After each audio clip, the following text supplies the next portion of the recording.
Now rocking with the hottest boxing podcast in the land with your host, Coach Malachi Williams. True.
Yeah. What's going on, fam? This is the boy Coach Malachi in the building.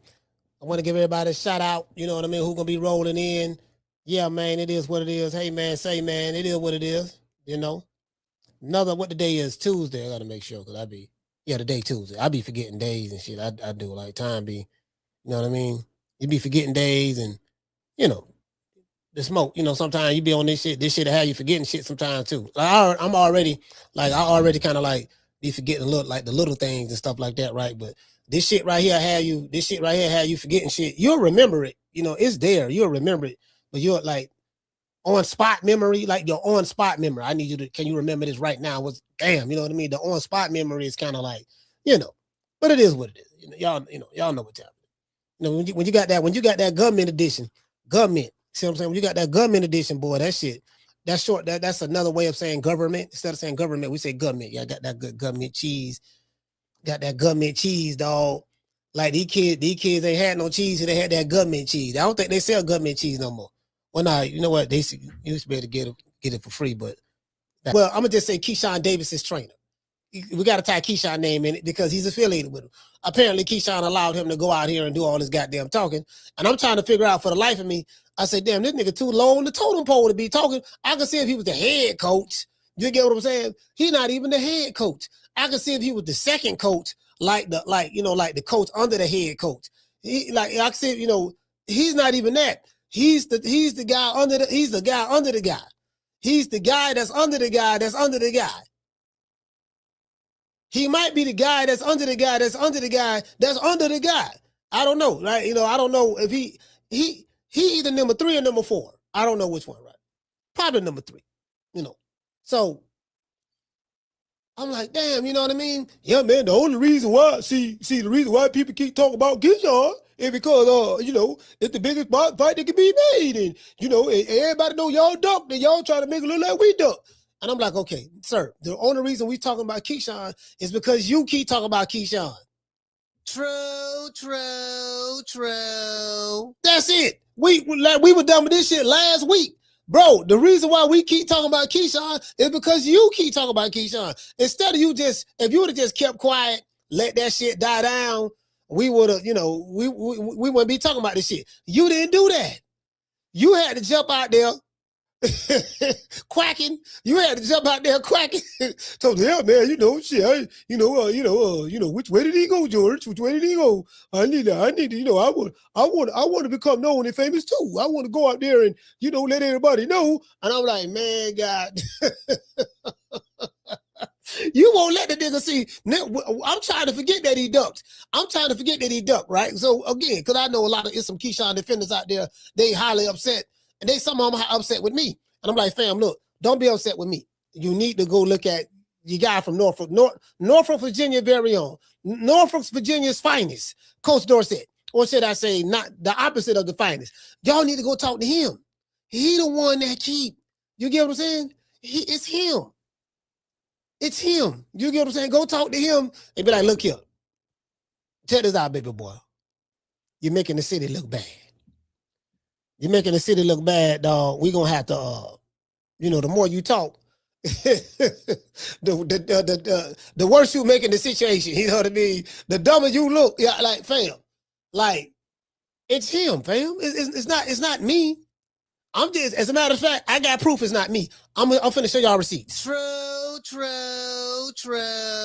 Shout out to the lovely Miss Connie. Shout out to Miss Parker. Miss Parker, what's going on, Miss Parker? It ain't me.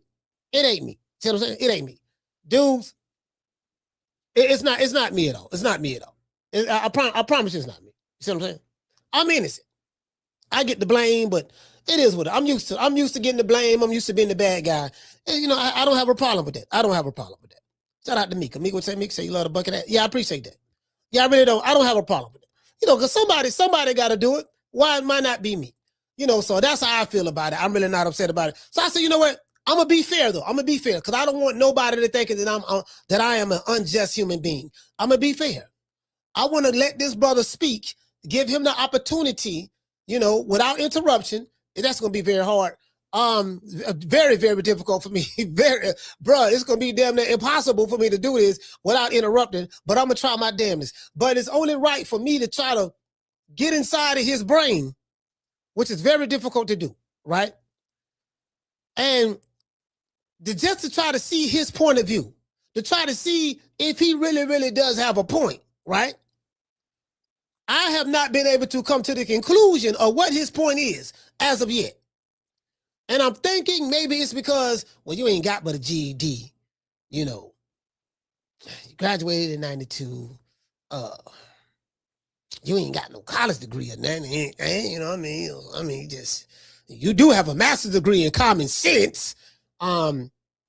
Your basic fundamental comprehension skills is on point, like on point. You comprehend very well.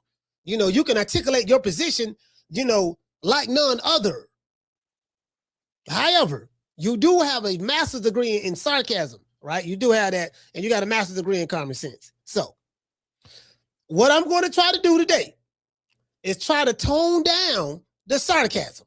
It's going to be very difficult for me to do, but that's okay.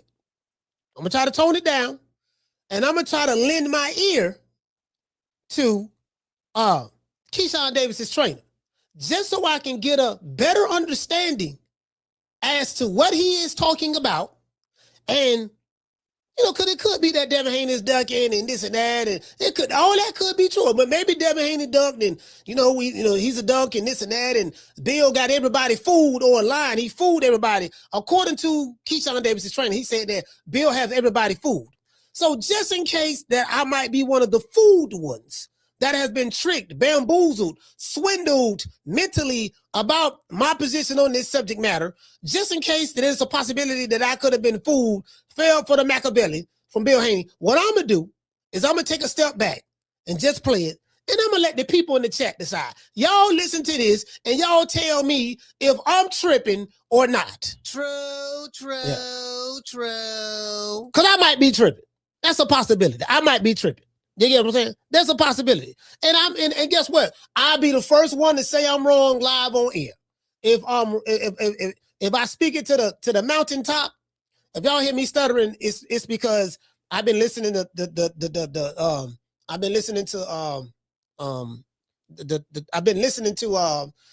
damn, you see what I'm saying? It's rubbing off on me. I've been listening to Keyshawn Davis's trainer named Coach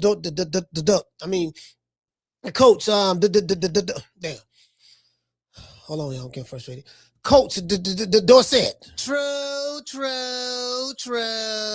So let's see. Can I read this opening monologue? Let's see. Can I read this opening monologue without stuttering? True. Keyshawn Davis's coach explains to Bill Haney. Bill. Y'all know Bill be capping all the time. That's what he say. To Bill Haney, why Keyshawn Davis deserves $5 million. Now, I listened to some of the arguments, straw man arguments, that I can easily defeat without blinking an eye. I can easily defeat this, right? The straw man arguments. I have successfully last week explained that anybody who puts their life on the line can easily say, if that's your argument, can easily say, I deserve to get paid $5 million, because I'm putting my life on the line. Against a pillow-fisted Devin Haney. Now, that's what I heard people say. They say he pillow-fisted. Regis Prograis said that. Oh, man, the man pillow-fisted. Regis Prograis, strength and conditioning coach. Y'all remember that one? Hey, shout out to Coach Tolbert, man. Coach Tolbert, man. Salute to you, brother. He over there now. He's in Houston. Shout out to Coach Tolbert. Evan Tolbert. Evan Tolbert said that Coach Evan Tolbert, right? He said that yeah, man, that's a silver spoon kid. He's a silver spoon kid. He didn't come from the trenches like Regis. He's a silver spoon kid. That's what Coach Evan Tolbert said. That was Regis Prograis' strength and conditioning coach. He wasn't even the main coach. He was the SC, strength and conditioning, right? So okay. I'm not.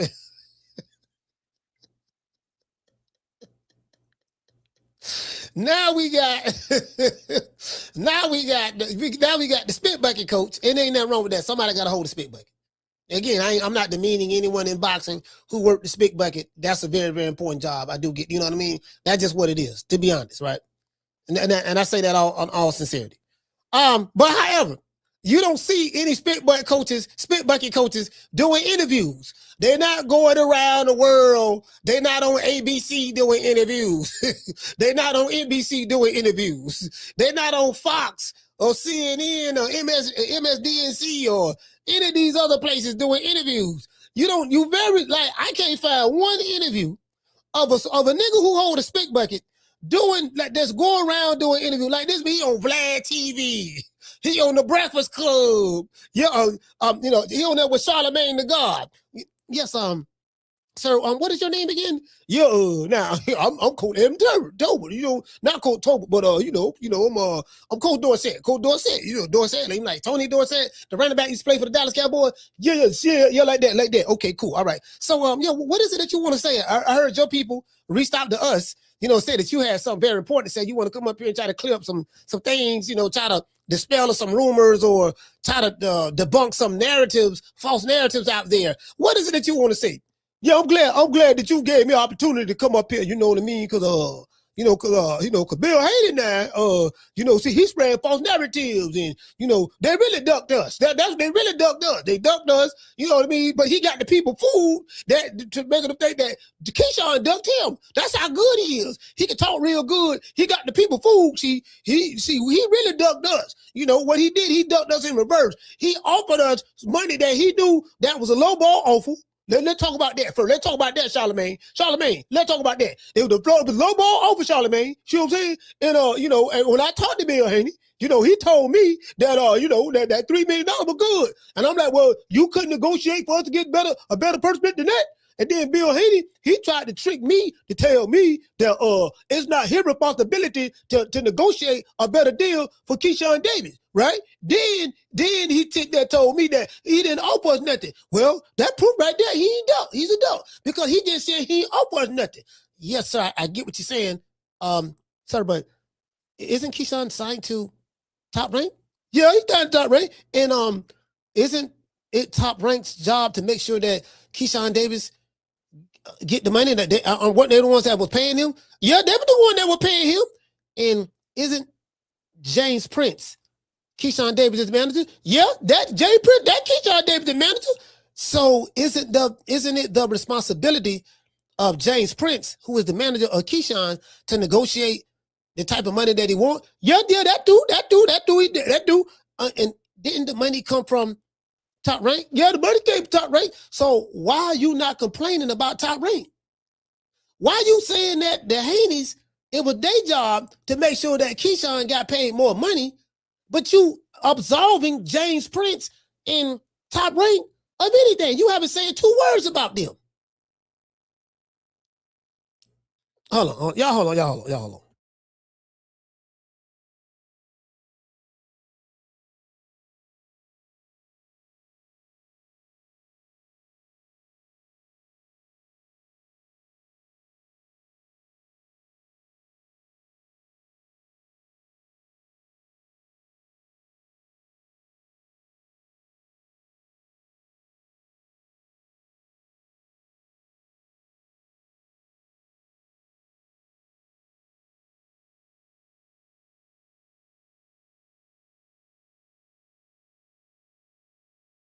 Yeah, sorry about that, y'all. That's company calling me. You know what I mean? Y'all know I got my own business, so you know they hit me up. Dude been blowing my phone up. I'm like, damn, why y'all been blowing my goddamn phone up? You act like you got $1 million. You want to throw a nigga?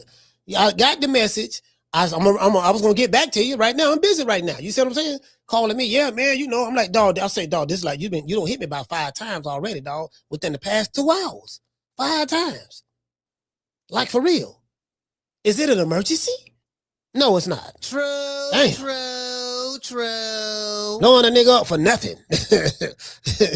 You know what I mean? Anyways, back to what I was saying. You know, so I'm trying to like I'm trying to wrap my brain around what's going on, and I wanna remove myself, because I'm not gonna lie, I've been kind of cutting up a little bit. I have been cutting up. I admit that. I've been cutting up a little bit. So what I'm trying to do, I'm trying to take the the cha-cha slide. I'm trying to take a couple of steps back and just look at it and let our good brother from Norfolk, Virginia explain the situation a lot better than I can. Let's get into the show. Now, shout out to Brandon, sweet like candy. Shout out to Katie. Katie, what's going on, sis? Shout out to the lovely Akila, Schoolo in this BI, Green Eyes P. Shout out to Mr. Bori, Daniel. Who else we have here, man? Shout out to Dulo. Dulo, what's going on, fam? We got Jazz Funk in this BI. Shout out to Truth Matters. You know, one thing about me, I am not above reproach. If I find myself getting out of line, I can self-analyze and I can self-check myself. So I'm checking myself right now, and I'm going to do my best. I promise y'all, I'm going to do my best. I'm going to try not to be sarcastic. I'm going to try not to say nothing slick. I'm going to try. I'm not saying that I'm going to be successful, but I'm going to do my best. I promise you. To this day, really though. but this ball been taking the easy matches. Fight another ball. All right, let's get into the show. Now, in a recent video excerpt from Mill City Boxing, shout out to Mill, Keyshawn Davis, his trainer, his name is Coach Dorsett. He is no kin to Tony Dorsett.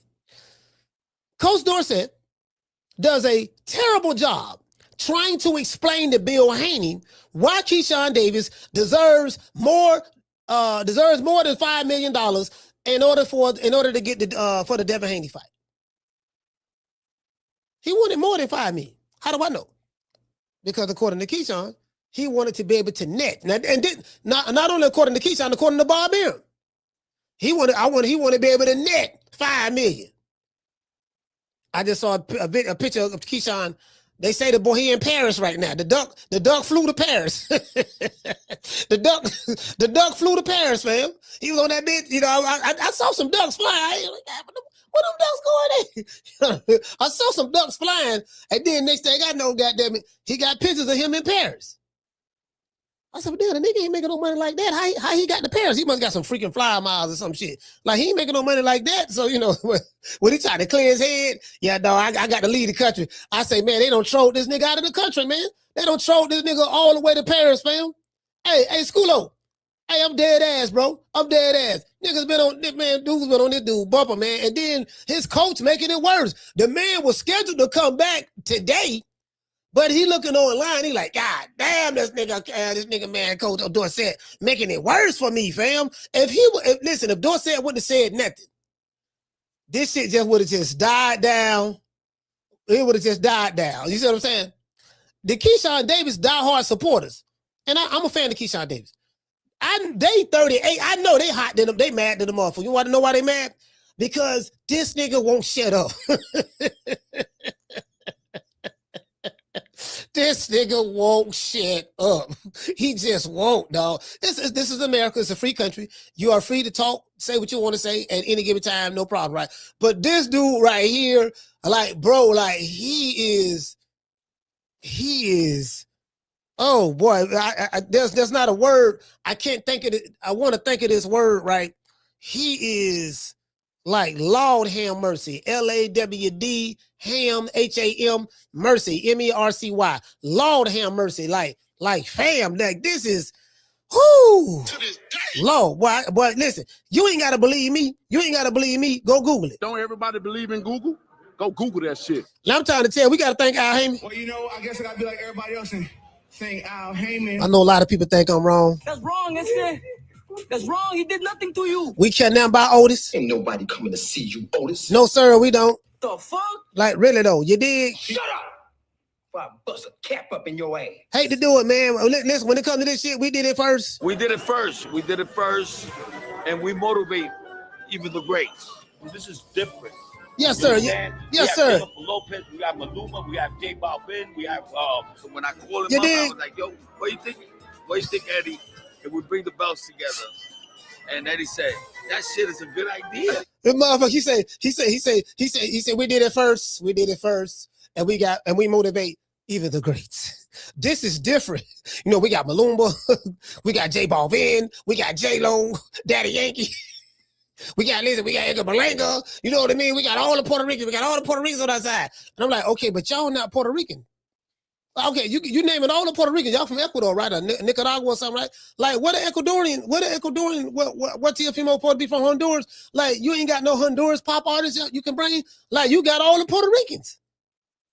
So you trying to attach yourself to the Puerto Ricans? That's what we trying to figure out. Cause I know you got J Balvin, you got doggone Maluma, you got doggone J-Lo, you know, you got Daddy Yankee, you got Jennifer Lopez. Well, I said J-Lo, Jennifer Lopez. Yeah, J-Lo. You got doggone Mark Anthony. You got all the Puerto Ricans on the terror squad. And I'm like, but fam, you not Puerto Rican. You get what I'm saying? That's what I'm trying to figure. That's what threw me off. To this day. Can any Teofimo, like anybody Teofimo camp, y'all explain that to me. You're not Puerto Rican, but you showing up with all the Puerto Ricans. And I'm trying to figure out, you know, I'm kind of confused. See what I'm saying? Is it I don't know. I don't know. That's how y'all get down or what? I don't know. See what I'm saying? I ain't Puerto Rican, so I'm trying to figure out. I got to talk. And now y'all ain't Puerto Rican either. I probably got to talk to some Puerto Ricans to find out what's going on. Anyways, there you go right here. He said, what he say? He said, send me the link. He say, to come up, pussy. Oh, you calling me pussy? Okay, hold on. I got you, fam. Hold on. I got you right there. You calling me pussy. I got you right here. Don't worry about it. Coach Dorsett, I swear to God, I'm going to send you a link. Just stay right there. Let me read open the monologue. In a recent video with Mill City, Keyshawn Davis' trainer, Coach Dorsett, who just called me a pussy, the slowest, wide-eyed nigga that I've ever seen in my life. True. Coach Dorsett does a terrible job trying to explain to Bill Haney why Keyshawn Davis deserves more than $5 million for the Devin Haney fight. Now, I'm having a hard time, as I said before, because I ain't got but a GED, understanding why Coach Dorsett doesn't understand that Top Rank is Keyshawn Davis's promoter. I'm also having a hard time understanding why Coach Dorsett doesn't understand that James Prince is Keyshawn Davis's manager. I'm having a hard time understanding why Coach Dorsett doesn't understand that Keyshawn Davis, the offer that Keyshawn Davis received, came from his promoter, Bob Arum, who is the CEO of Top Rank Promotions. I'm also having a hard time understanding why Coach Dorsett doesn't understand that the fans knowing that Keyshawn Davis ducked the fight. He don't understand that. No problem, right? I'm also having a hard time understanding why Coach Dorsett is upset with the Haneys and apparently myself, right? He said I'm on the payroll. We finna find out. But it has no smoke for Jay Prince or Keyshawn Davis's promoter, Top Rank, since the offer came from Top Rank. And since the $3 million was negotiated by James Prince. I'm going to drop the link, let our good brother, Coach Dorsett, Virginia's very own. I'm gonna drop that link. Let you come on up here and explain it, sir. I've been looking for you yesterday. True. I've been looking for you yesterday. You know what I mean? So, anyways, this guy, Coach Dorsett, who called me a pussy in the chat. You see what I'm saying? And I have no problem with that. I've been called worse things than that. But this guy, Coach Dorsett, doesn't answer questions with answers. He answers questions with questions. When a nigga asks him a question, he asks the question by answering. He answers the question by asking another question. Literally, right? We had the receipts. He answers the question with another question, meaning he deflects a question with his own question. We call that deflecting. By answering questions, by not answering with another question, if that makes sense. If you're confused, I'm confused too, because this nigga do this shit all the time. The stuttering dummy. True. Coach Dorsett is very similar to a certain group of online boxing fans. Talking and thinking is not Coach Dorsett's strong suit. When it comes to thinking, sir, you're not the brightest light bulb in the ceiling. When it comes to thinking, sir, you're not the sharpest butter knife in the kitchen drawer. According to the sister from Virginia, Norfolk, Virginia, Jada the boxer, she said that everybody from your city know that you slow. That's what she said. She said that when you think of Dorsett, think of bruh man from the fifth floor. That's what she said. And for the life of me, I was trying to understand. I'm like, okay, I don't get it. I don't really get it. But then when I saw that sister, who is from Norfolk, Virginia, she broke it down that you slow. So I have to believe that you are slow. Nigga, you not even the main coach. You are the spit bucket guy. So since you called me a pussy, I am going to drop the link. I want you to come up here, and I want you to defend your position. Now, I'm going to be honest with you. You ain't ready for this heat I'm coming with, but I'm going to let you talk. True. Nigga, I've been looking for you for 2 days. No, that's not, no. I've been looking for you Friday and yesterday. But you're here today.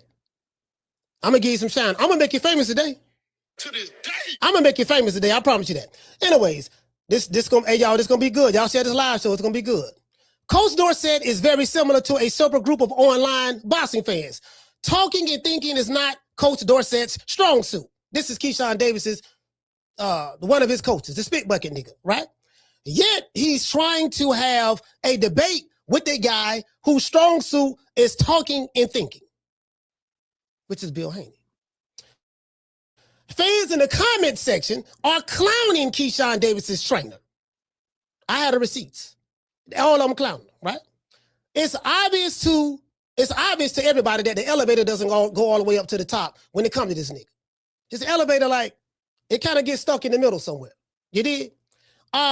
Mill City does a great job by letting these fools expose themselves when he has them on his platform. That's what I love about Mill City. I love his program, right?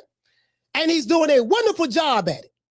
Now, I am convinced that Coach Dorsett is the one who convinced Keyshawn Davis to duck Devin Haney. I'm convinced that he's the one that did that, right? In the 70s, because I'm a 70s baby, I used to watch a TV show called Fat Albert and the Cosby Kids. Some of y'all who came up in that era, you might know what I'm talking about, right? This was an educational show. You know what I'm saying? Pretty much mixed with comedy. It was a comedy educational show, right? And pretty much all of the kids in my neighborhood, we pretty much loved this show. We used to watch this show every day and growing up in West Tampa housing projects. You did? Now, the show is created and narrated by Mr. Bill Cosby. Bill Cosby himself, right?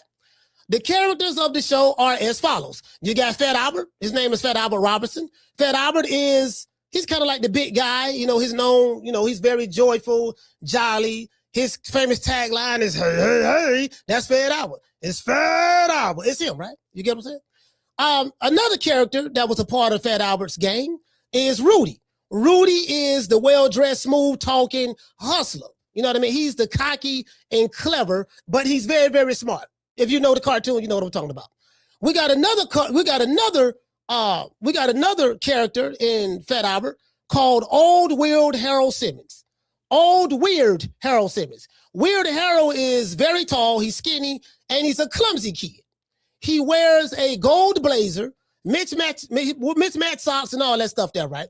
Now, then you got Mr. William Bill Cosby. He is the one that narrates the show, right? Then we have Russell Cosby, his little brother, you know what I mean? His little brother's in there. Then we got a character called James Mushmouth. James Mushmouth. Now look that up. Mushmouth, he is a simple-minded friend with he's a simple-minded friend with large lips, and he speaks in a heavy, jumbled, stuttered dialect. Let me repeat that. Fat Albert in the gang, there's a character called Mushmouth. Mushmouth, he is a simple-minded friend. Mushmouth is a simple-minded friend with large lips who speaks heavy, jumbled, and slurred with a slurred dialect, and he stutters his syllables in order to get his words out. Very similar to Coach Dorsett. True. There's also another character called Dumb Donald Parker. They call him Dumb Donald. Dumb Donald, he is a lanky, quiet kid, right? Whose signature look is pretty much a pink winter. He wears a cap and all that stuff there. They call him Dumb Donald. He's not the sharpest guy out of the group. He might be the dumbest one in the group. The coach that's in the chat, Keyshawn Davis is trainer, right? Coach, whatever, right? He is a cross between Mushmouth and Dumb Donald. If you take Mushmouth and Dumb Donald and put them together, you have Coach Dorsett. True. As painful as this would be, let's listen to the video and break it down like a 57 Chevy and see if we can make some sense out of nonsense. But since the topic of today's show is here, it's only right that I drop this nigga a link and let him come on the show and let's see what he got to say. Let's give that slow ass nigga that's in the chat, Coach Dorsett, a round of applause. I'm finna make you famous today, boy. I'm finna drop the link.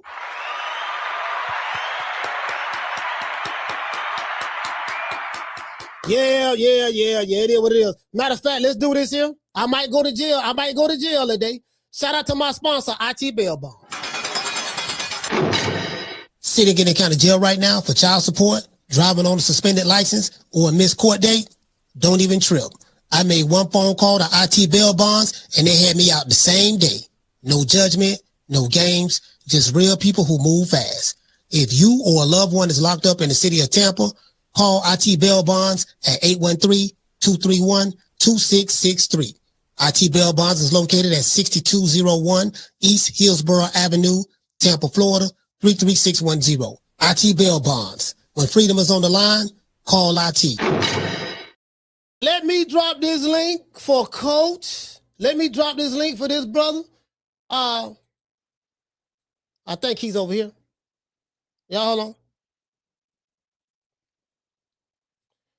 What's your name is? Dorsett? Is he over here? Where he at? Let me see. Where is he at? Dorsett? Where you at, Coach Dorsett? Where you at? I'm trying to find you. Where you at, fam? I got the link right here. I tell you what, I ain't got to do that. There go the link right there. I don't want nobody to click this link but him. That's the link right there. That's it right there. All you got to do, click that link, fam. You can come on the show. That's the link right there.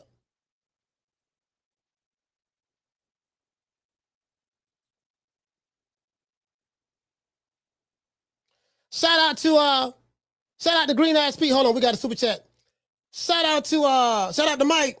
Hey, okay. He said Keyshawn might fire the water boy. Yeah, I don't know, fam. Shout out to Green Eyes Pete. Hey, okay. She said simpleton. Shout out to Tremel. Hey, okay. Dropping that half for bam, dub on your boy. He said if the sloth from the Goonies were black, Coach Dorsett would be the one I can picture screaming, "Hey, you guys! Hey, look here, man! Look here, man! Hey, man! Say, man! I just dropped the link. The link right there. As a matter of fact, let me pin the link to the top, just in case. I don't want the brother thinking. Let me pin the link. What do I do? Let me pin this link, because I don't want the brother thinking that, you know. The link is pinned to the top for Coach Dorsett. Please, Coach Dorsett, click that link and come on the show, sir. I'll let you say whatever you want to say. You already called me a pussy in the chat. I ain't got no problem with that. I've been called worse things. I'll let you say whatever you want to say. Just please click that link. And I'll let you shine for the day. I'll let you shine for the day.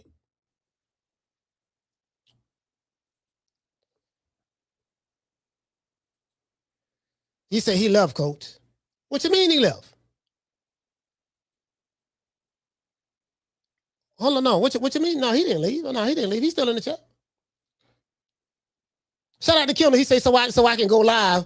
Please let me be famous. He said that dumb clown don't know about a pen. I mean, he might show up. No, I think he's still here. I think he's still here.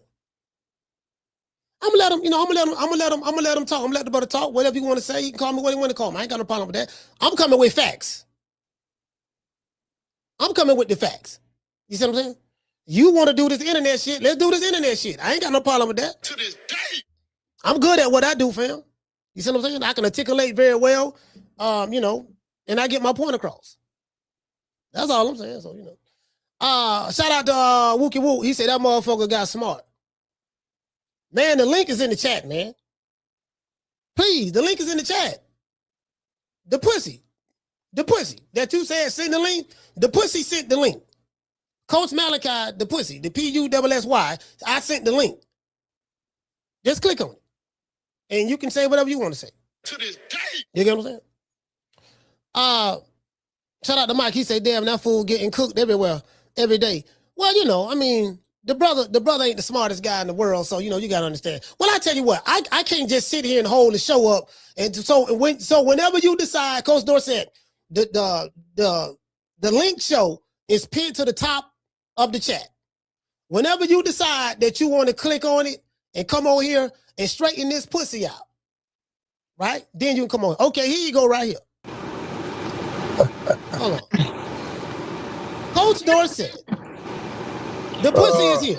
Don't tell me what you want to talk about. Now, remember the first time I came on your live, and I actually started off by saying, I used to watch your content outside of Bill and Devin. I said that okay, you're pretty non-biased. But when I realized that you he had his hand up your ass and he was talking for you, when daddy's not around, you actually present yourself like a respectable individual. But then you turn into a fucking clown and acting like the fake ass Martin from What's Up and all of that shit is comical, but is not boxing. If you wanna sell yourself on the comical shit, then just give Keyshawn his props. Because wait a minute, he's doing the skits and all that shit too. Get a YouTube channel. Get a YouTube channel and start doing skits. Don't talk about boxing. All the shit that you're talking about is for clowns in your audience. They don't know shit about boxing.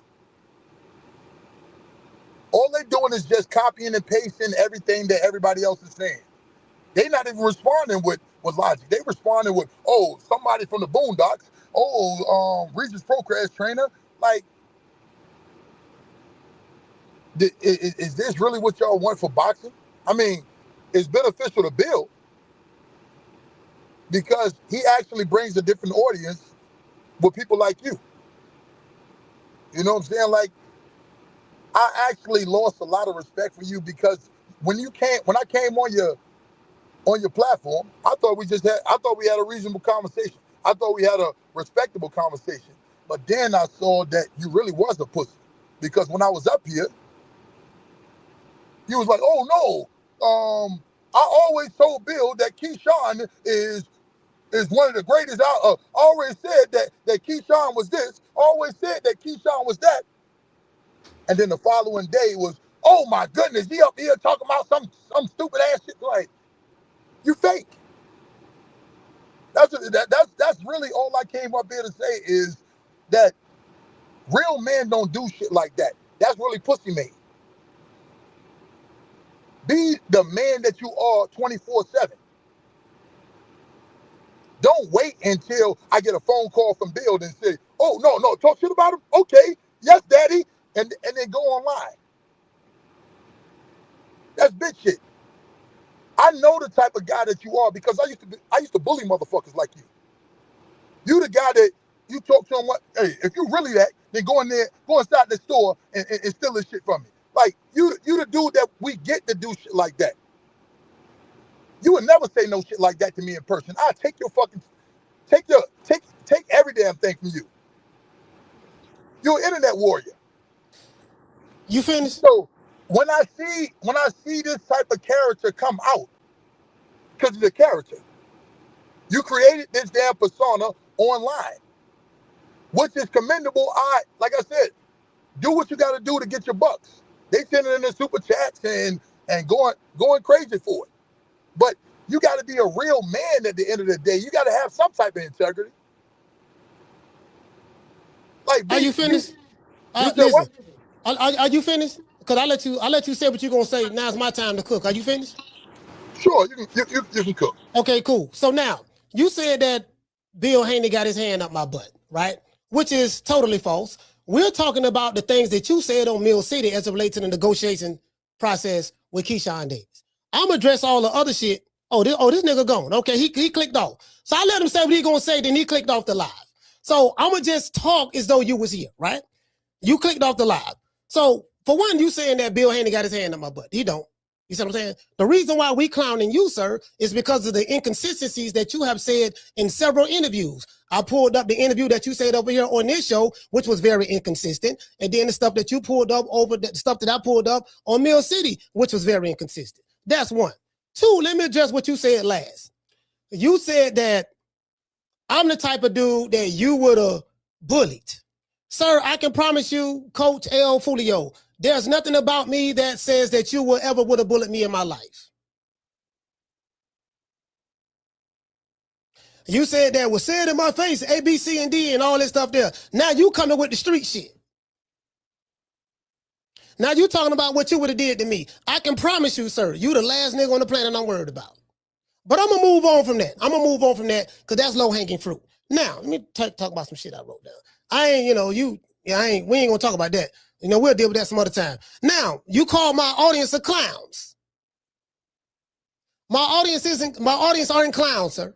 My audience is very, very intelligent. You said that you watch my content. You said that I was very respectful when you came on the platform, and I was very respectful. I was respectful when you just came on here just now. If you ever watch any of my videos, I'm always respectful to any guest that I have on my show. Always. I'm going to speak my mind and say what's on my mind, but I'm going to always be respectful. You, sir, every time you open your mouth, you sound dumb. You got motherfuckers from your city saying that you bruh man from the fifth floor. The fifth floor. You got motherfuckers from your city saying you slow. You sitting there talking about on fake, nigga. You don't even know me. I don't even know you. You the fake nigga. You the one faking like you know everything about the business. You don't know shit about the sport of boxing. You a spit bucket nigga. Your eyes are far apart from east to west. You a doofus. You the type of nigga, when I was young, we used to make you go to the store and do shit.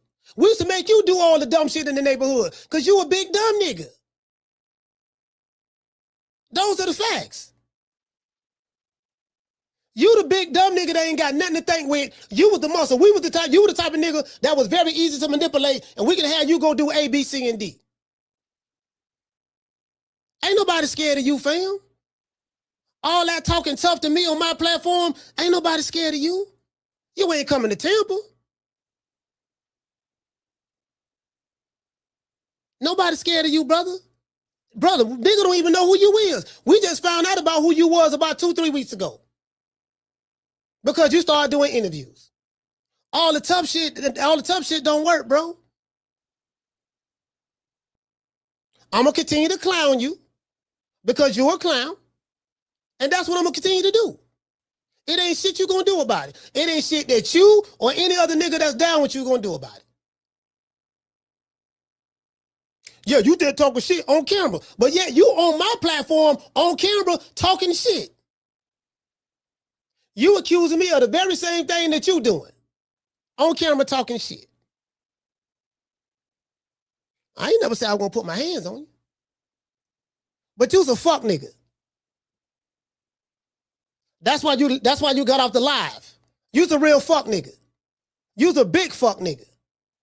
If you think that any one of you fuck niggas on the internet gonna put their hands on Coach Malachi, you sadly mistaken, brother. I never talk tough to you. But I know a fuck nigga when I see one. You's a fuck nigga. Your size can't stop what's coming to you, bro. If you talking about putting your hands on me, I don't know about these other niggas, but you talking about putting your hands on me, you gonna get what you looking for. You campaign hard enough and Jay Prince says you're gonna get elected. I'm gonna continue to talk my shit. Everything I'm saying right now is what I was gonna say to you had you not jumped off the link. You jumped off the link. I let you speak. I was respectful. Now it's time for me to speak. You jumped off. So who the pussy? But let me continue. True. Nigga, you said all of that shit and then you ran off the live. You said all of that shit, then you ran off the live. Literally, I dropped the link for you. Anyways, let me get into the show. Now, I'm really finna rotisserize your ass now. I'm really finna rotisserize you. Here we go right here. Let's get it. Yeah, this nigga, I gotta cook this nigga today. They took a whole lot of money out of a whole lot of white people's pocket. So they can talk all that crazy shit. I know what them three names mean. Them is the three names that shouldn't come out of your mouth. Oh my God. I thought you were showing me a video of this guy. That's what should happen. I thought you were showing me a video of this guy. Now. Bill Haney cooking this nigga. You got that goof ass laugh, looking stupid, talking tough. Ain't nobody scared of you, nigga. I don't know who you is, so I don't know enough information about you. But you probably one of the biggest fuck niggas in boxing. You went talking that tough shit to Bill Haney. You went telling Bill Haney what you would do to a nigga. Yeah, well, I probably had you doing A, B, C, and D. I can promise you, you wouldn't have had none of that shit there. Niggas in my city know me. They'll vouch for it. That wouldn't have happened. Literally. But anyways, oh well, let's get it. Hey, listen. Give the people a rest. Give the people a rest. If you're not going to do nothing, man, give the people a rest. We are disappointed in you. We're disappointed in your We're disappointed at y'all, bro. We're disappointed. Listen, what you did was you started this shit. You had all the answers. You had everything. You didn't want no questions. You said... Do you see this confused look on this nigga face? Squinting his eyes, confused. You talk about the business of boxing, but yet you don't know nothing about the business of boxing. You're not even the trainer. You the spit bucket nigga. You the goofy nigga. Which way did he go, George? Which way did he go? You the which way did he go, George ass nigga. Literally. Ain't no telling when I'm gonna stop cooking you. I'm gonna cook your ass damn near every day. I'm gonna make it my personal mission to cook you. Because if you was here, I'd be cooking your ass right now. But you such a fuck nigga that you decided to jump off the link. You asked for the link, said some whole shit, then jumped off. Let me see what else. I'm talking about this nigga. You said you lost respect for me. Nigga, you don't even know me. I don't give a fuck about your respect. I don't respect the fact that you running your mouth like a bitch ass nigga about the business, but you know nothing about the business. You condone ducking. I don't respect no nigga who condone ducking. You told Bill that Keyshawn Davis, that's going to be a hell of a fight. I did tell Bill Haney that. I told everybody in the chat that too. I think highly of Keyshawn Davis' skills. That hasn't changed. Because he ducked Devin Haney, that still hasn't changed. I still feel the same way about Keyshawn Davis. The person who's making this situation worse is you, Coach Dum Dum, the dumb nigga, the big goofy nigga. You talking about, if you want to, start a YouTube channel. Nigga, I did start a YouTube channel. It's called True Media Podcast. True. Yeah, if you want to do comedy, you need to just start fam, you ain't in no position to try to counsel me or tell me what the fuck I need to be doing. You can't rub two brain cells together, sir. You can't rub two chromosomes together, sir. You might be the dumbest nigga in Norfolk, Virginia. Because the shit I hear you saying is just doofus shit. I'm calling out the bullshit that you saying out of your chicken box. You blaming another nigga. You saying it's his fault for why your fighter, who you the coach of, is not getting paid the money that he want. When the people who are paying your fighter, you ain't saying one word about. Me pointing out the truth is not, goddamn it, running somebody's narrative. The fact is this: Top Rank offered your fighter $3 million, sir. Not Bill Haney. Not Devin Haney. Top Rank. You lied and said that Bill was spreading false narratives. That was a lie. Only to come to find out that was a lie. Friday's live show, which I know your bitch ass watched, Friday's live show, I played what Bob Arum said. Bob Arum said that he offered Keyshawn $3 million. He turned it down. He wanted $5 million. He said he was going to take it to purse bid. He went to purse bid against his manager, James Prince, his orders. Now, off the purse bid, he going to get paid $2.1 million. That's what happened. And he probably was listening to your dumb ass, Dumb Donald.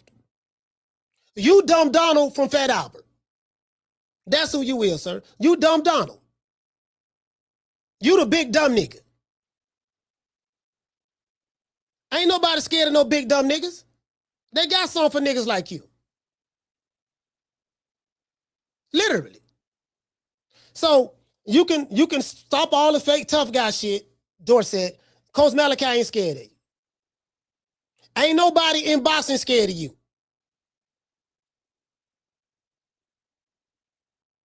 Tell them other niggas that.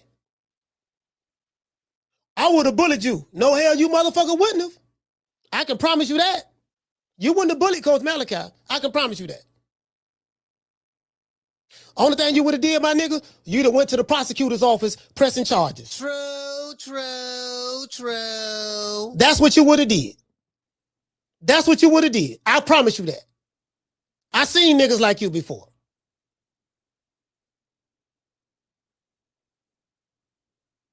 All that tough shit, I ain't buying it. If you really tough like that, Coach Dorsett, show me you tough like that. Prove it to me you tough like that. The next big fight that Top Rank have, I promise you I'm going to be there.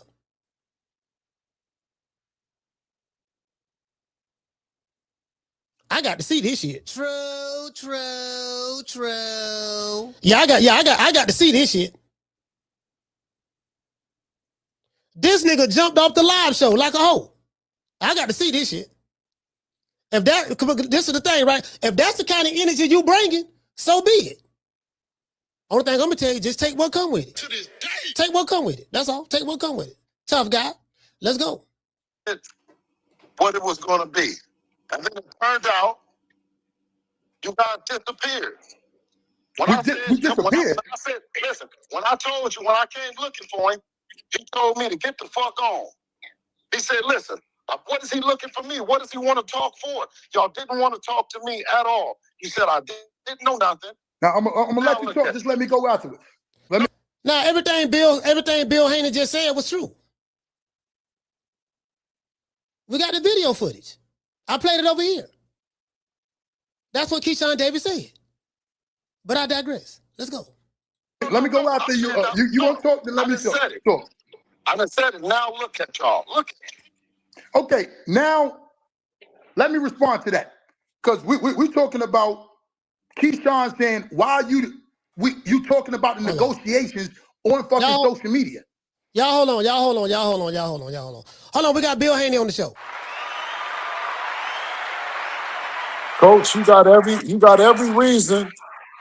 reason to be upset. The professionalism that you didn't show. Do this fool know you didn't went with Brian Norman? You know, you didn't championed Keyshawn Davis. You didn't championed Fox Johnson. You've done everything that you're supposed to do to allow us to show you that them niggas ain't who they say they are.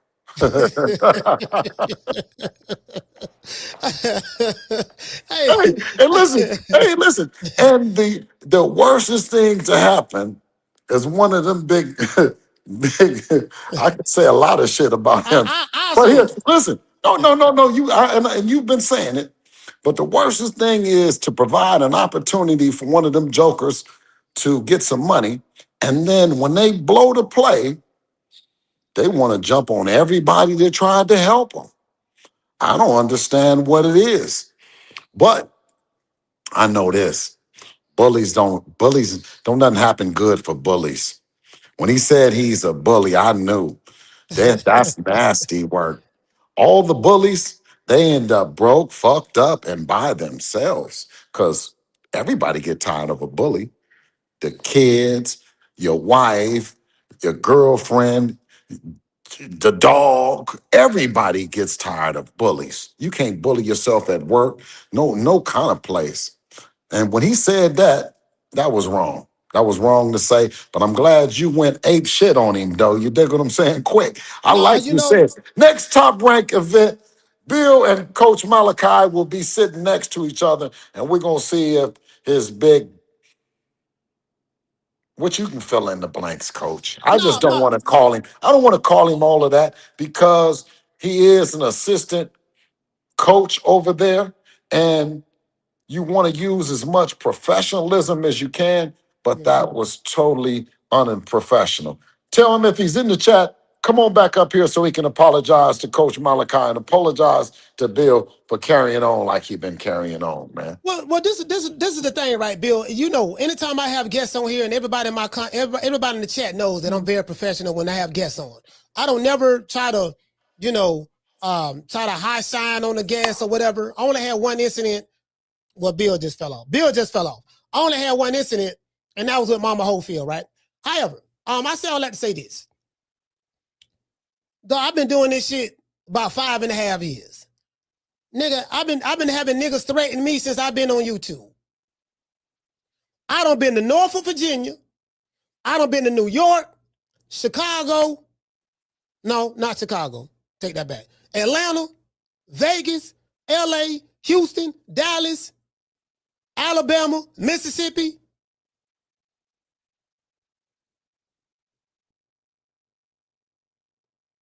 Colorado, Utah.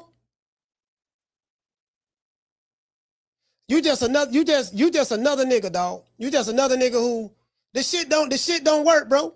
Shit don't work. I really was very, very reserved. Because if I said what I really wanted to say, they're gonna shut this live show down. But I'm gonna pray that Coach Dorsett, I pray to Almighty God that you get that opportunity to try to bully me. I pray that you and any other fuck nigga that run with you, I pray that you get that opportunity to try to bully me. May God be with you. Hey, Bill. So what I was saying was this. I was very reserved, very respectful. I let the brother come over here and say what he was going to say. All I was saying was this. You been lying. When I say you, not you, I'm talking about Dorsett been lying the whole time. We pointed out the inconsistencies that he said in this story. To my understanding, Coach Dorsett, which I call Dumb Donald, that's your new name now, Dumb Donald, from Fat Albert.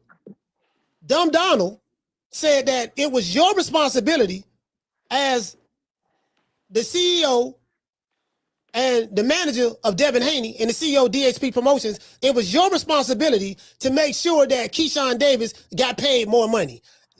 Is that your understanding, sir? Well, that's not my responsibility. I don't work for Keyshawn Davis in any capacity. So working for Keyshawn, isn't in the same sentence. Delivering, I think what he would be trying to articulate is delivering the best fight for the people, doing it for the people. And we've done that numerous times and we'll continue to do it. You know what I mean? When the people stop asking for it, that's when we're not interested in it. You know what I mean? And I think that they have a pretty good gauge on what it's going to take for Devin to be on the Mount Rushmore of boxing. So my thing is this here. Coach Dorsett, when you was on the panel with Bill Haney, why you didn't threaten Bill Haney? Why you didn't tell Bill Haney, yeah, I seen niggas like you, Bill, and I would have had you doing this and that. I would have bullied you. Why you ain't tell Bill Haney that? That's the question I have for Coach Dorsett, not Bill Haney. Why you ain't tell Bill Haney that? Why you telling me that? Well, You picking and choosing. You picking and We choosing. can bring him. Let's see if we can bring him up, and we can, dispel that this is just boxing, and it's boxing covering boxing the way that the people like it to be covered, right? I think this is a great talking ground for me and him to catch up with you right there in the middle of it, live here on True Media Podcast. Coach Dorsett, are you listening? Would you like to step back up and at least don't leave with the negative energy that you're a bully and you're bullying on someone that's covering the boxing like he's covering it for us? Coach Dorsett, would you come back up, please? Yeah, Coach Dorsett, please come back up. We know you're listening. We know you're watching. We know you're watching. You probably, again, as I said before, man. We've had times on here where me and Norman Sr. have went, and then we had to come back to the realization that we're trying to do the best for our best in our job, best for our sons, best for our fighters, and you know what I mean? So without the guy, because it's already bad for him. Now, and if he don't want to come and clean up this, he can come up and clean up. He's not a bully. You know what I mean? Just come back and say you made a mistake, Coach Dorsett. What it is now. What we got to do now. We don't want to leave that out there. We're going to give you an opportunity to come back on True Media Podcast, because guess what? If he wanted to shut it down right now, leave it out there in the ether and just torture you with clips, he could. But I don't think that Coach Malachi is thinking like that. You know what I'm saying? So Dorsett, if you're listening, come on back up here. Yeah, Bill, I ain't gonna lie. He crossed the line with me, so it is what it is at this point. He don't cross the line. No, I know. I'm on his ass. I'm on his ass from this point forward. I was just gonna cook him for the rest of the week and then let it go. But now it ain't no telling. Ain't no telling when I'm gonna let it go. Since he don't poke the bear, like you say, like as your good brother James Prince said, when you campaign hard enough, you get elected. I never threatened that brother. Absolutely. I ain't bring that kind of energy. I'm always laughing and giggling and, talking shit and all that stuff there. Absolutely. I never brought that. Hey, and you know what's so disheartening is that instantly the divide and conquer shit is you got your hand, or Bill got his hand up your ass, or you getting paid by Bill, or you getting, everywhere I go, this is, you know what I mean? I can't get a pellet, not no flowers. We can't get shit. If a motherfucker give us a pellet, what did they pay you that for? Listen, fuck the 3 division and the 10 champions and all of the shit and all that. What, or did they give you, how did you get that pellet? How did you get that flower? Not even a flower, a pellet. You know what I mean? So, I don't know, man. My thing is this, right? As I said before, when I interviewed you in Miami, you know who I was advocating for. Mm-hmm. There's no secret. You remember, I was like, man, Bill, Keyshawn, that's the fight. Yes. That's the one, because that's the one who everybody think gonna beat Devin. Yes. And I said Keyshawn Davis is skilled enough to where he can beat Devin. Yes. I say now, You did. whether he beat him, that's yet to be determined. But you know, Devin Haney is a very skilled fighter. He has a lot more experience than him. But Yes. my whole thing was, I thought that would be a better fight. Yes. So anyone who's ever heard me say that, I always say that, and I still feel that way. However, but just like I felt that way, and I was an advocate, and I spoke for Keyshawn Davis, I gotta call a spade a spade. The nigga ducked and he walked the other way. So with the same energy and vigor that I was campaigning for him, it's the same energy and vigor that I'm calling out the ducking. That's it. I'm very consistent. You get what I'm saying? So I heard Showbiz did something. I mean, he put on the title that the fight was still on the table. Is it this guy that's going around and saying that? Did you guys get a chance to talk about that? Did you talk about what state of mind they're in as a camp right now? Or did you just, I don't know. Like Bill, okay, just for clarity, for the 20,000th time, because what I'm seeing in comment sections, the few people who are defending it, they're saying that, hey man, with Keyshawn, Bill Haney, well, the Haneys, y'all got to pay Keyshawn what he worth, and y'all gave him a low ball offer. Can you please just explain this? Did you offer Keyshawn Davis a low ball offer? Did you offer him any money to fight Devin Haney? Okay, no. Every offer that Keyshawn has ever gotten came from Top Rank. So we're not allowed to offer Keyshawn anything. Only thing I can do is I can add on, because that's my right. You guys can go in your pocket after Top Rank has offered them, right? And they've cut a deal or didn't cut a deal. Anybody can go and give him some money, but you can't offer him to do a deal with him and he's already signed to a promoter. The offer would have to come through the promoter, and the promoter will agree on it. The promoter puts the offer on the table for him. That's between them. They know what that fight, because remember, he has a signed contract for what his minimums are. And I wanted to ask the gentleman, I said, well, isn't that a lot more than what you went into it knowing your minimums are, But I couldn't really get anything out of him. You know what I mean? Dorsett, are you there? Are you still in the chat? This is the thing that get me right with this dude Dorsett. You being very respectful, but I'm gonna just say this clown Dorsett. I'll call him Dumb Donald from Fat Albert, in the gang, right? What get me with Dumb Donald is this. How are you arguing about the business of boxing with someone that makes a living in the business of boxing? You are the one who does the negotiations. You talk to the people at the Zone. You talk to the people on Top Rank. You talk to the people at Matchroom, PBC, whoever. And a guy is arguing with you about the business, what happened, what didn't happen. But then when I had that fool on this show and I asked him, is this a false narrative? The $3 million, is the $5 million that we're hearing, is that a false narrative? I say, do you know anything about that? He specifically said, well, no, yeah, I don't know nothing about the business of boxing now. I don't know nothing about the business. I don't know nothing about that. I leave that to the side. I just use my common logic. Well, your common logic, we can't depend on that because you're not the brightest light bulb in the ceiling. I think that's obvious. And from what the people from Norfolk, Virginia are saying, shout out to Jada the Boxer. Y'all please go subscribe to her channel. I guess she got me on the payroll too because I'm promoting her. And I guess Mill City got me on the payroll because I'm promoting them too. So, Jada the Boxer, she said that you are known for being slow. Remedial is the word that she used. So I'm gonna charge that to the game. But my point is that same guy says that I don't know nothing about the business of boxing. So my question to you, Bill, is this: why are you having a conversation with the guy about the business that happened between DHP Promotions and Top Rank and Keyshawn Davis, but this guy admitted that he know nothing about the business? Why is he trying to talk business about something that he is totally ignorant about?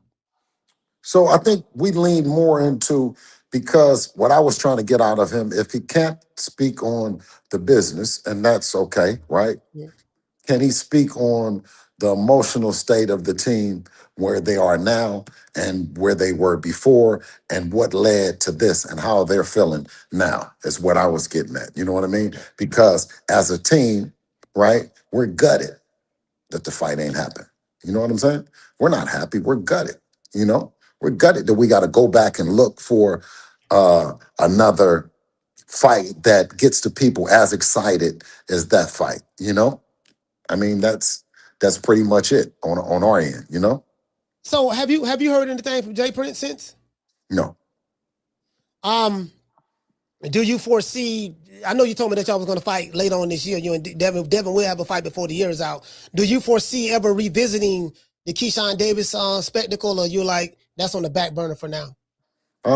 I've been. If there's any indication of what I will do and what I've been doing about Devin is that I'll continue to work and negotiate to make the biggest and the best fights happen for him. You know what I mean? Unemotional. But those last couple days, I was full of emotion and ready to walk away and never, you know what I'm saying? Ever go back down that road again with Keyshawn Davis. Of course, the people, right, will send us back down that road if they still believe in him. But for us, it's kind of hard right now. And not seeing him, not knowing nothing. So to answer your question, that's so far in the distant and distant of my mind because he's not giving us nothing to go on. Neither him, Keyshawn, or Coach Dorsett. As I said before you popped on, I'm like, Coach Dorsett he's at the bottom of the totem pole. Like, from what I'm hearing, he's not even I thought he was the head coach. He's not even the head coach. He's an assistant to the assistant. So he's at the bottom of the totem pole, and I get that. But my thing is, this guy is you so far on the bottom of the totem pole, but you got so much shit to say. Right. You got so much shit to talk about. You're talking as though you are the head of PR for Keyshawn Davis, and you're doing a terrible job at making him look good. He's doing a terrible job. Like, literally. He's making the situation worse. How do you feel about that? No, absolutely. Absolutely. He's doing the best he can, but he isn't being very effective in swaying the people to believing that it's not a duck move, right?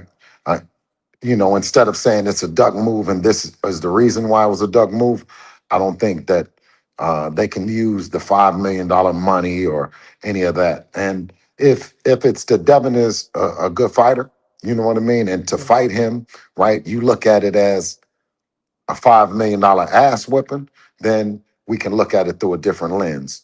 But the lens that he's wants us to look at it is foggy as a motherfucker. Okay, so I'm listening to this brother, Dorsett. I call him Dumb Donald. And he said that you got to pay us what we worth.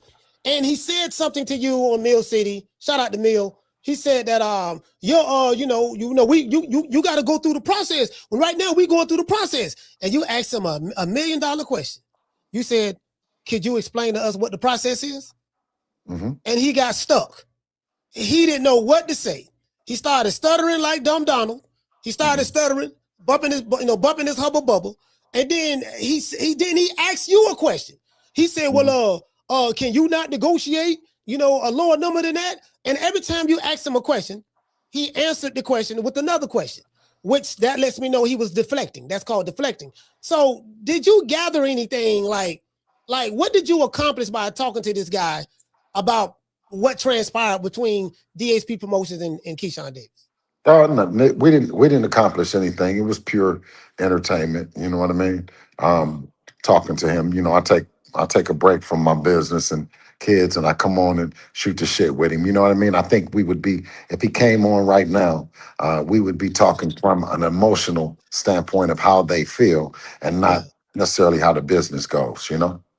Yeah, and I get it because when it comes to business, it is what it is, and you can speak out of emotions. But when it comes to making these deals, it has to make sense. My thing is, have you spoke to Top Rank since then? Oh, and then so let me give you two sides of it. One is from a business perspective of me not wanting Devin to fight at 144 pounds. Me negotiating for him at 147 pounds, but him making a decision on his own collectively, with us making the coming out with the statement that he'll go at 144. We're behind him in there, but I'm not, from a business standpoint, it didn't make business sense, right? We had won the 147-pound title, right? It just didn't make business sense. But you can be emotionally invested in making a fight happen, that you make the fight based on emotion and not based on business. That was an emotional decision that he made, and I was happy and I supported him in that. I was not happy in Shakur Stevenson turning it down. Shakur Stevenson saying, no, I'm going to give my brother an opportunity. I'm going to send you guys through the WBO process, right? And everything that we took and everything that we committed to do in that fight cannot be reversed. And he knew it. What I didn't understand, Bill. We saw the situation that happened with Shakur Stevenson. That situation right there, right? And a lot of people feel that that Keyshawn was used as a buffer to protect Shakur Stevenson. Whether you believe that or not, there are people that believe that. That's what it appears. And to me, it kind of seems that way. So I've kind of like forgotten all about Shakur. I think to me, I have come to the conclusion that was the play.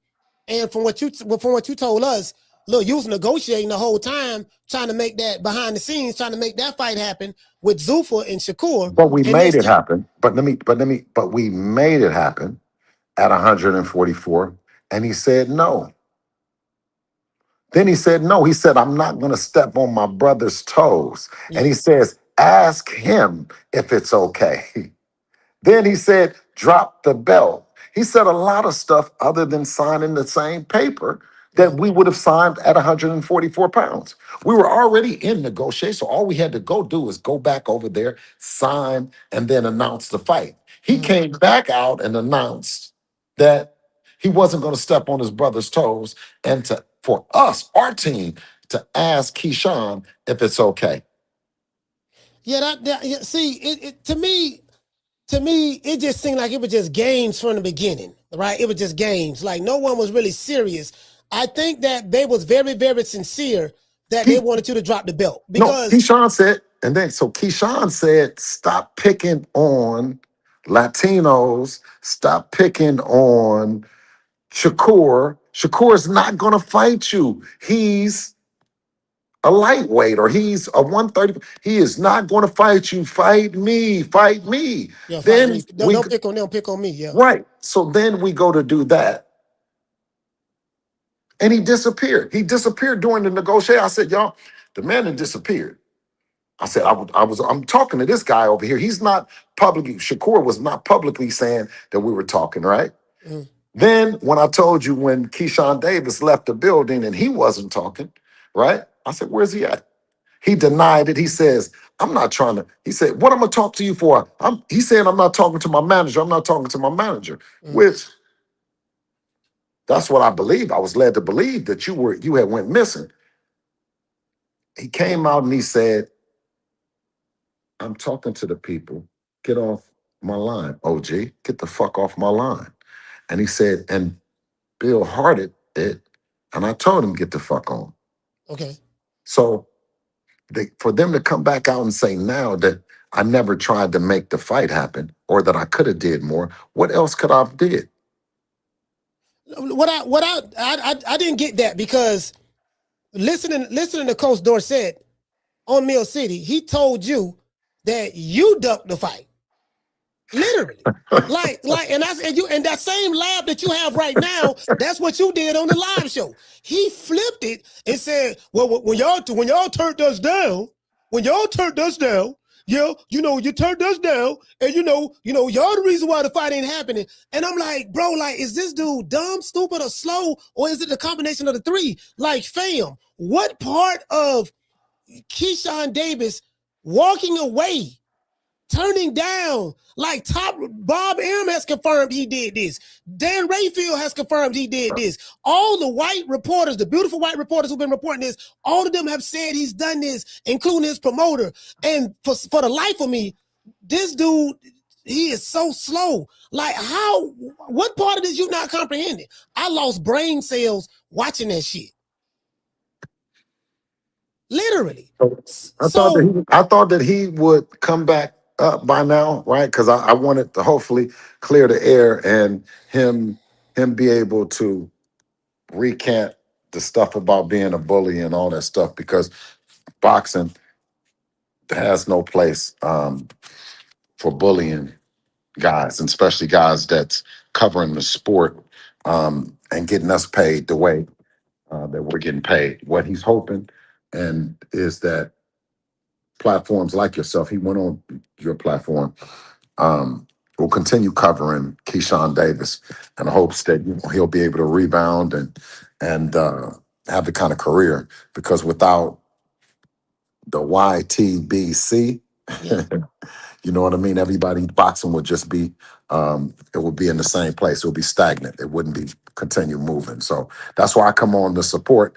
And I was hoping to clear that rift, because I think that it had went, it had went a little bit too far. So you back smiling and you back in that space, because brother, that face, you're gonna play. No, you're gonna play it back, and you're gonna be like, yeah, I'm glad Bill did, because you got too much. You got a platform, you got an audience, and you got too much to live for. A beautiful family. So keep the smile and stay serving your content, because he took it some other place with you. He had you on that motherfucker. Look, you ain't gonna see it again. You was like this. Yeah, man. Hey, bro. Nah, I was. And this hey, ain't, hey, yeah, see, hey. and that ain't you. You see what I'm saying? That ain't you, and Bro. that ain't your Nah, audience. You dig? Bill, I ain't gonna lie to you, boy. When he said that, my mind had done went somewhere else, and I had to keep my composure. You see what I'm saying? Because I don't want to say anything that I'm not supposed to say on this platform. So that's pretty much what it was. When he said that, I'm like, well, if that's what he going at with it, because I didn't come with that kind of energy, and I went to another place. I won't talk about it. I kind of went to Absolutely. another Well, place, come but on back, man. yeah, Well, come on back, man. yeah, You dig what I'm saying? yeah, You know what I mean? Listen, play some music for him and, take you one a little bit. You know what I'm saying? yeah. If you just need to, you need to, just have you just one little puff, and then, you cool, man. Don't let him get you out your character, man. All All right, right? all And right, hey, salute, listen, fam. and if he comes back up here, guess what? Call me up, because I got some shit to say to you, He Coach ran. Dorsett. The nigga ran. Like the nigga ran. Like the link was there. The nigga ran. I don't know why he ran. You know what I mean? So, I'm going to jump back in the chat. all Peace. right, salute, fam. All right. Let's give Bill a round of applause. Yeah, the link's still there. Dorsett, the link's still there, nigga. The link is still there. Boy, I'm going to be on your ass. I promise you. I'm going to be on your ass every motherfucking day. The link's still there. You are priority number 1, 2, and 3. Literally. Like, I want to see this bully shit. I swear to God, I want to see this bully shit. Literally. You see what I'm saying? A lot of shit I want to say, I ain't going to say. You see what I'm saying? Because you can't. But however, y'all want to see this shit. I swear I want to see this shit. But I'm going to take my brother's Bill Haney's advice. I'm going to digress. I'm going to get my mind away from that. And I'm going to drop these phone lines. Get my mind away from that.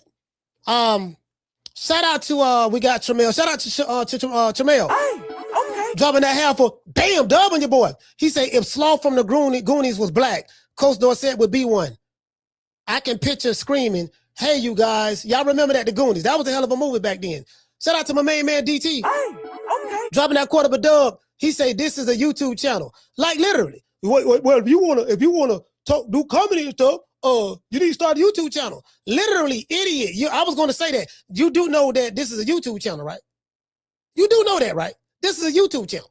Literally, I have started a YouTube channel January 1st, 2021.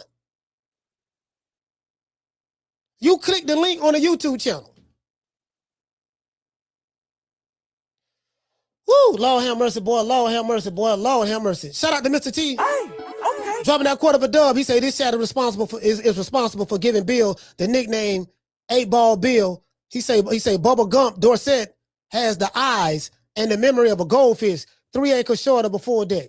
Man, yeah. Anyway, shout out to Mike. Hey, okay. Dropping that quarter of a dub. You say he's watching all the YouTube channels. I think he found who was cooking him the worst, coach. Smoke him. Yeah, I mean, I don't give a damn. Like, again, I'm gonna be me 7 days a week, twice on Sundays. Ain't shit gonna change.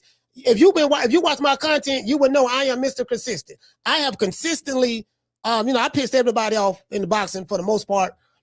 So I mean, that's just the reality of the situation. I never got, I ain't never had no coaches say that to me, but, you know, I mean, this whole ass nigga right here, I ain't never had that there, you know what I mean? But it is what it is. Hold on. Shout out to Mike. I got you, fam. Shout out to Sean from the Heights. Hey, okay. For dropping that damn dub on your boy. Hey, Leroy. Super chat received. Playtime's over, boy. Sean said he can show how tough he is by getting back on the show. Yeah, like for the life of me, nigga, get back on the show, nigga. I ain't ducking no smoke. Get back on the show. I'm here. I'm not, we're going to be rocking for a little bit. I'm here. And I'm going to drop the phone lines. I ain't ducking. To this day. You can believe that? Shout out to the real McCoy. Hey, okay. Dropping that quarter of a dub. He said, hold up, coach. You from the Sunshine State. And show me in the Midwest. Chief, you told Buddy to show me. That's how St. Louis get it popping. Yeah, like, yeah, if you're going to, if you're going to do the shit, then do it like, show me you this bully. Show me that you going to pretend that you going to, what you said you would have had me doing back then, you wouldn't have had me doing a motherfucking thing. I can promise you that.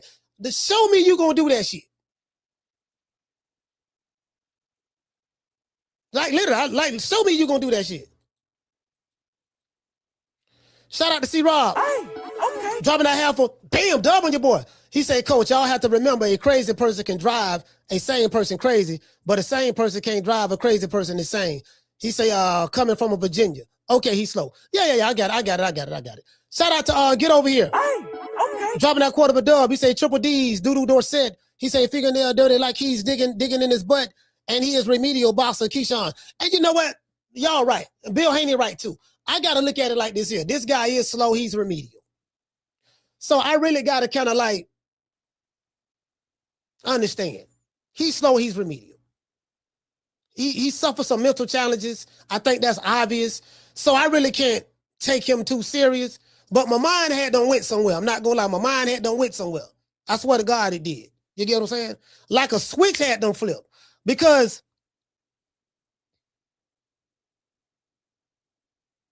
you know what? No, I'm not going to say that. I'm not going to say that.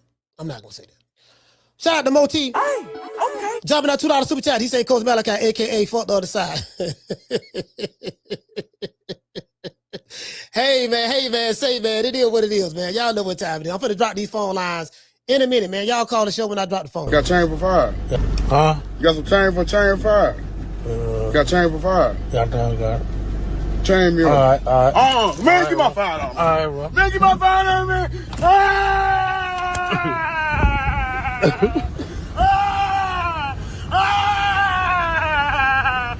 Give my $5. Give my $5.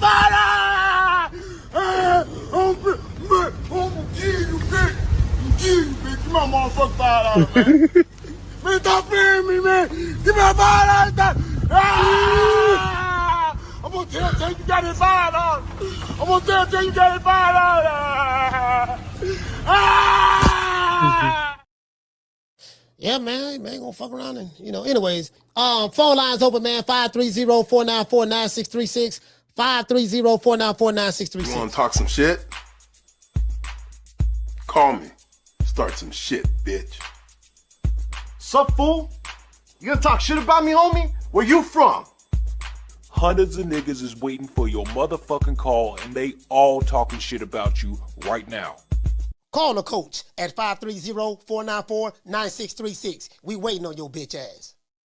See, I know what it is. He think I'm just one of these YouTube niggas that make videos and this. I had a life before I started this shit.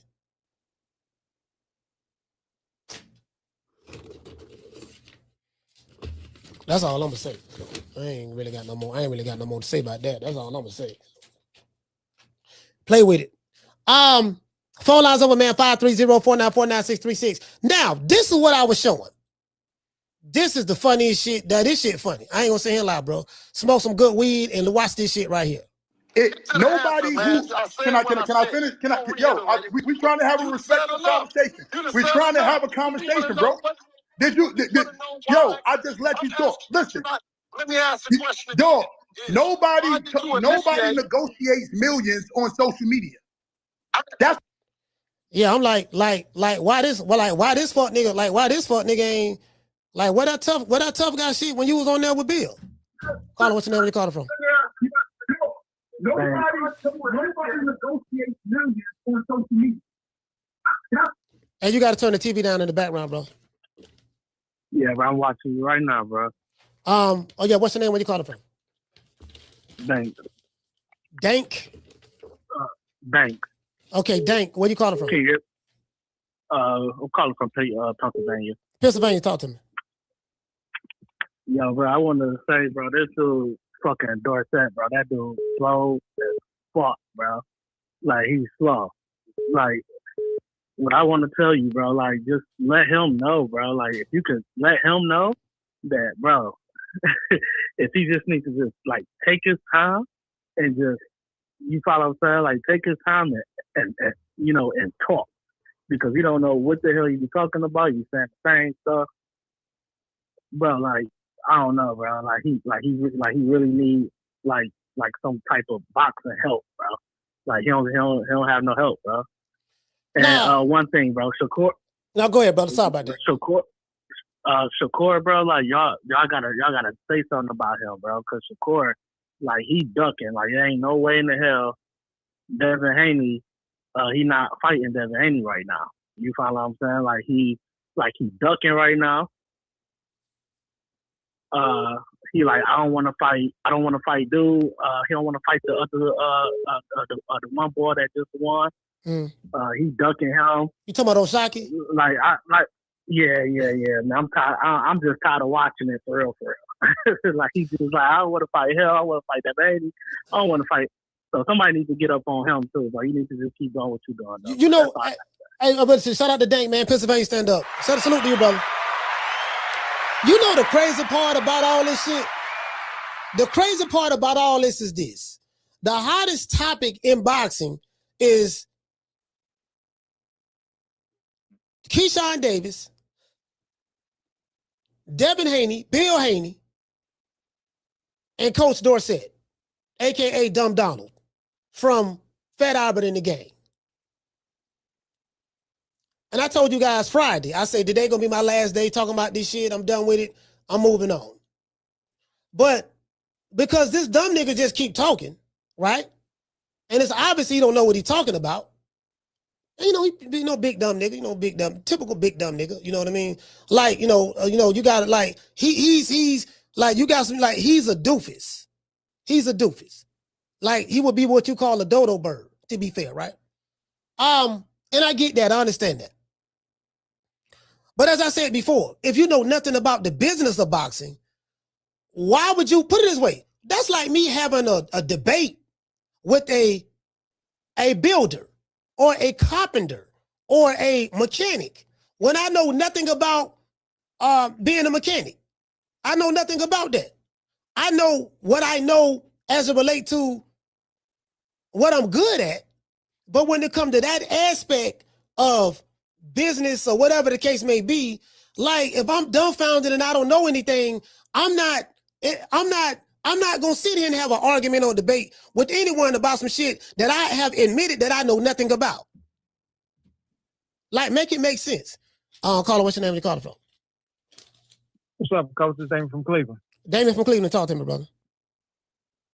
Hey, you didn't read my cash app, but I'm gonna call you. Sorry about that, brother. Sorry about that. It's all good. Hey, no worries, Coach. I know. Watching you, man, you do your thing. Oh yeah, I got you. I guess all I want to say, Coach, is look, man, you taught me something because I'm not no street dude. I don't know nothing about that. Yeah. But that dude, that coach that called you, Dorsey, called you. Yeah, he was taking it somewhere else, man. He was out of line, and he owe you an apology for real. No, that's all I want to say, Coach. All right, salute him. I got. Hold on, why you on the show? Shout out to Damien. Hold on. Hey, okay. Dropping that cash out. He said, "Great entertainment, Coach. I appreciate you, bro. I did have it in my hand right here. I promise you I did. But I appreciate you, bro. Good. Yes, sir. All right. Appreciate you. Yeah. Y'all ain't gonna lie, dog. Like, I'm glad Bill Haney did come on the show because Bill Haney saw it. He saw it because like in my mind, I had no win somewhere, dog. I swear I did. I swear to God I did. I told y'all the history. Caller, hold on. See, I told y'all the history. I think I told y'all this story one time, right? 1987. There was a guy by the name of Theodis Young. He passed away. The first and the only time I ever got bullied in my life. I was going to a junior high school by the name of Van Buren Junior High School. This guy, he had done flunked the 9th grade about 2 or 3 times, something like that. I'll call it, hold on 1 second. He had done flunked the 9th grade by 2 or 3 times. I was terrified of this nigga because nigga used to bully me all the time, right? And one time I was in the University Mall and he pulled a gun on me. It was Theodis. It was another dude named Kevin Davis. That was right there, right? He's a good friend of mine. Kevin Davis, a good friend of mine. I'm in the mall. He had a snub nose 38, chrome snub nose 38 with a black grip, right? And he grabbed me and he pulled the fire up on me. And he told me, he tried to get me to go steal something. I was terrified. 13 years old. I was 13. I was terrified. He was like 15. I was terrified. Kevin Davis was like, man, he said, man, leave the little nigga alone, man. Leave him alone, man. You know, he cool, man. Let him go. Leave him alone. Right? 2 weeks after that, he passed away. He was playing Russian roulette in a neighborhood called College Hill Housing Projects. He was playing Russian roulette with another guy, and he ended up shooting himself in the head. He passed away like that, right? I had nothing to do with that. Of course, he did that. And ever since then, I told myself I would never let another man bully me again. I ain't been bullied since. What we do to bullies here, I don't know. I can't speak for Norfolk, Virginia, but what we do to bullies here. That's all I say, man. Call what's your name? Where you calling from? Man, it's Chubbs, man. I'm calling from PA, man. What's up, Coach? How you feeling? Chubbs, talk to me. Yeah, you said what now? Now say talk to me. Nah, man. So look, I like the fact that you bringing up when Keyshawn made the video on the porch. He told Bill, "Get off my ick." You know what I mean? Why you on my DMs? Why you on my line and all of that? You know what I'm saying? And now you got Dorsett out here looking like a clown begging Bill for money. Like, it don't make no sense. Like, and Keyshawn, man, you got to handle your business, man. Handle your business.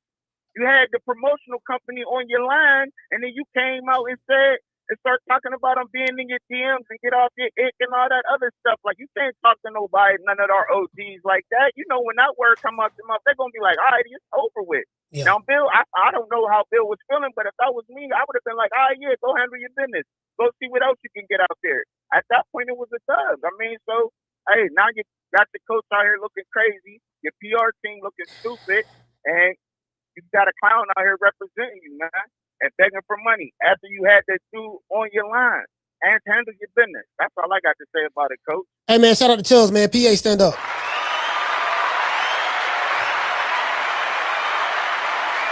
Hey, not only that, but you like, bro, like, I can see if this dude was smart and he can articulate his position. Like, the shit this nigga is saying is dumb as a box of rocks. And as I said before, that's why I referred back to the sister, Jada the boxer from Norfolk, Virginia. Call her, hold on. From Norfolk, Virginia. She said, this nigga, everybody know this dude's slow. So I have to take that, like, you know what? The sister, she better, she know. I always reference people who would be more in the know than I do. You see what I'm saying? When I do my presentation, right? And I'm very, very good at taking, okay, look, you said this right here, said that right there. This what you said. This shit ain't lining up. It's obvious that you lying. You lied. And you know what? I wouldn't have been on your ass so hard, however, but when you came on this show and you said that, y'all got to stop believing those false narratives, and then come to find out that all of those things that you said was false narratives turned out to be true. The $5 million. You admitted that Keyshawn wanted $5 million on Mill City with Bill Haney when he asked you about that. They turned down to $3 million. All that shit came out, but you said there were lies and false narratives. You ain't Keyshawn Davis. So y'all was lying. So instead of you coming out and acknowledging that, you still going around trying to push the lies and the bullshit. So I can't respect that. I can't respect that at all. I don't give a fuck about you losing respect for me. Nigga, I don't give a fuck about your respect. Who the fuck is you? You a big dumb nigga. That's it. Big and dumb for nothing. Caller, what's your name? You calling from? Black TV. Black TV on line 337. I'm calling from Louisiana. We fuck with y'all, my brother. We say blank to my blank TV from Louisiana. Yeah, you like you one of the realest because you ask the real questions, the questions that all them other podcasts they act like they pussies to act. This dude be on there, Coach Dorsett, the fucking dumbest coach I ever seen in my life, bro. On there asking stupid ass questions, and you got Mill not even really questioning this dude, man. That's why I'm glad you flamed this dude. Fuck DB3. Them balls more like CB4. They're really CB4, to be honest. DB3, that's CB4, man. Now finish cooking, my brother. All right, salute, fam. Well, this is the thing, right? This is the thing, right? And shout out to Mill City. Shout out to Mill City. Mill City do a good job. What I like about Mill City has the ability to be able to get a lot of good guests on there, but he gets some goofies on there from time to time as well. He get the goofies on there. And, you know, this is just the goofy of the day. What Mill City does, hold on. Mill City, he allowed them dudes to speak. He allowed them to speak. He don't get in their way. Like, he'll let a dumb nigga say some dumb shit. You'll see the look on his face. He'll smile, smirk, whatever the case may be. And he will continue to let them do that. Never interrupt a fool when he's tripping himself up. Allow the fool to continue to speak. Never stop him from making a fool of himself. And that's what Mill City does. He don't stop that dude from making a fool of himself. He allow him to speak to continue to make a fool. Then you can look at what he said and dissect that shit. Yeah, so caller, what's your name? Where you calling from? Hi, Coach. How you doing? What's your name? Where you calling from? Hello. Calling from Ghana, Accra, Ghana. What's your name? My name is Moss. So you calling from Ghana with a 323 area code? Yeah, but I'm calling from my VIP. It's on my VIP number, like voice over IP. It's an application through the application. Okay, so what your name is again, brother? I want to write it down. My name is Moss. Okay, Mark, talk to me. M-O-S-S. Moss, talk to me. Yeah, Coach. I think with Coach Dorsett, you know, it's obvious. Like he's slow. Everybody knows he's slow. He's just trying to say something just to get relevant. You understand? So I think you guys should leave it. If I was Keyshawn, I would call him and tell him, hey, stop embarrassing me. Stop embarrassing our thing right now, because I think what he's trying to do is he's trying to make Keyshawn look bad. That's all. And shout out to you, Coach. I really like your show. We've been watching your show here, and this is the home of Ike Corte, Azuma Nelson. You know. Yeah, Zuma Nelson. Yeah. Ike Corte, Zuma Nelson. Yeah. I remember. Yeah, man. I remember Zuma Nelson, and he fought Salvador Sanchez. He only had 15 fights, I think. And he took it all the way to like the 14th round. I remember Ike Corte and Oscar De La Hoya. That was a good fight. Yeah, man, for sure, man. Hey, what time is it over there? You say? What time is it in Ghana right now? Hello? Yeah, what's the time?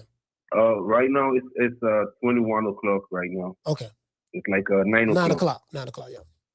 9 p.m., yeah. Yes, sir.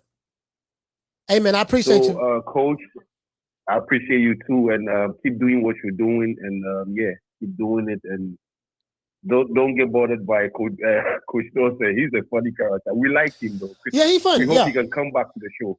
I mean, he's funny. Dude. I mean, I'm not gonna lie. He's a funny guy. I do like him. I do like Coach Dorsett. He's a funny guy. I like picking on the nigga because he's dumber than a motherfucker. But I do like him. But you know, all the tough guy shit, dog. Like you can't intimidate me, dog. No. He's not a tough guy. Yeah, you can't. You can't intimidate me, bro. That ain't gonna work. That all that's gonna do is make it worse. Coach, yeah. At the end of the day, Coach, he can't even intimidate. That's on social media. How can you even intimidate someone on social media or on a phone call or YouTube or something like that? He said go start a YouTube channel, and he forgot himself that this is a YouTube channel. Yeah. You see, so I'm really surprised the guy is doing this. Keyshawn should stop him. If I was Keyshawn, I would stop him from talking on my behalf, because he's not someone who can talk. And he's just embarrassing himself, embarrassing Keyshawn, everybody in his team. So, Coach, let me leave it right here. Give thanks for everything. I appreciate your call, and keep doing what you're doing. We love it. All right, salute, fam.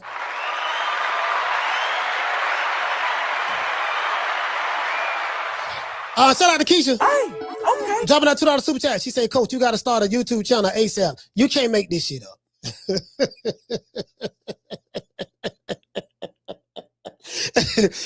You got to start a YouTube channel ASAP. I ain't the smartest guy in the world. Aren't we on the YouTube channel? Last time I checked, this is YouTube.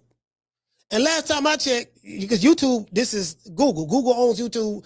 This is YouTube. And last time I checked, these good white folks allowed me and other content creators to create content on their platform. You voluntarily came over here. You cannot win this with me. I got the camera and the microphone, and I'm really, really good at editing videos. I know, I understand that you're upset. See, hold on, let me tell y'all something. This why he mad. I was going to show this Mill City shit, but I'm not even going to show this shit. This what he mad about. Oh, shit, I just turned from it. This what he mad about.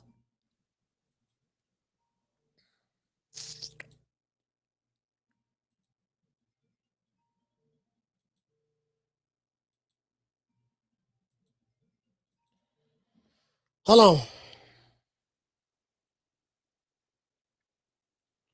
on. Caller, what's your name when you calling from? Folks, we from Chesapeake, VA, bro. You been on our dick, bro. What's your name when you calling from? From VA. What's your name? Town. Town from VA. Talk to me. You on dick, bro. Hello. Sir, are you slow? Because you sound slow right now. Are you? You've been talking about Coach Dorsett for an hour. Yeah, because I want to. Are you slow? Because I want to talk about him. You got a problem with that? Don't listen to it. Stand on his dick. How old is you, bro? How old are you? How old are you? I asked you the question first. And I asked you a question second. How old are you? I asked you first. Well, I'm not going to play the who asked who game and all 50? that stuff there. You about 50? No, I'm 52. How old are you? 52, bro. All you been doing is talk about Keyshawn and Dorsett the whole goddamn month, bro. Did you listen to the show, sir? That's the topic of the show. Your Coach Dorsett came on here. You've been getting up out of your bed came on here hating, talking all this motherfucking bullshit. You've been getting up out of your bed hating, bro. Well, if I'm hating, why you listening to it? You an old head, bro, and you hating. And you sound and I don't slow. like that shit, bro. It ain't shit you gonna do about it. You gonna sit here and watch me continue to do what the fuck I'm doing. What you gonna do about it? You ain't gonna do shit, nigga. Get your whole ass off my live show. I'm in a city called. I'm in a city called Tampa, Florida, sir. You have an issue with me talking shit about whoever I'm talking shit about, Keyshawn and Coach Dorsett. I don't give a fuck about Coach Dorsett, sir. You're not going to overtalk me over my platform. That ain't going to happen. You see what I'm saying? You're going to show some respect or take your bitch ass back to where you came from. Literally. Now I'll let you talk. You 52 years old. Shut the fuck up, boy. Make me shut the fuck up. Fuck up, nigga. Make me shut the fuck up. The whole nigga go.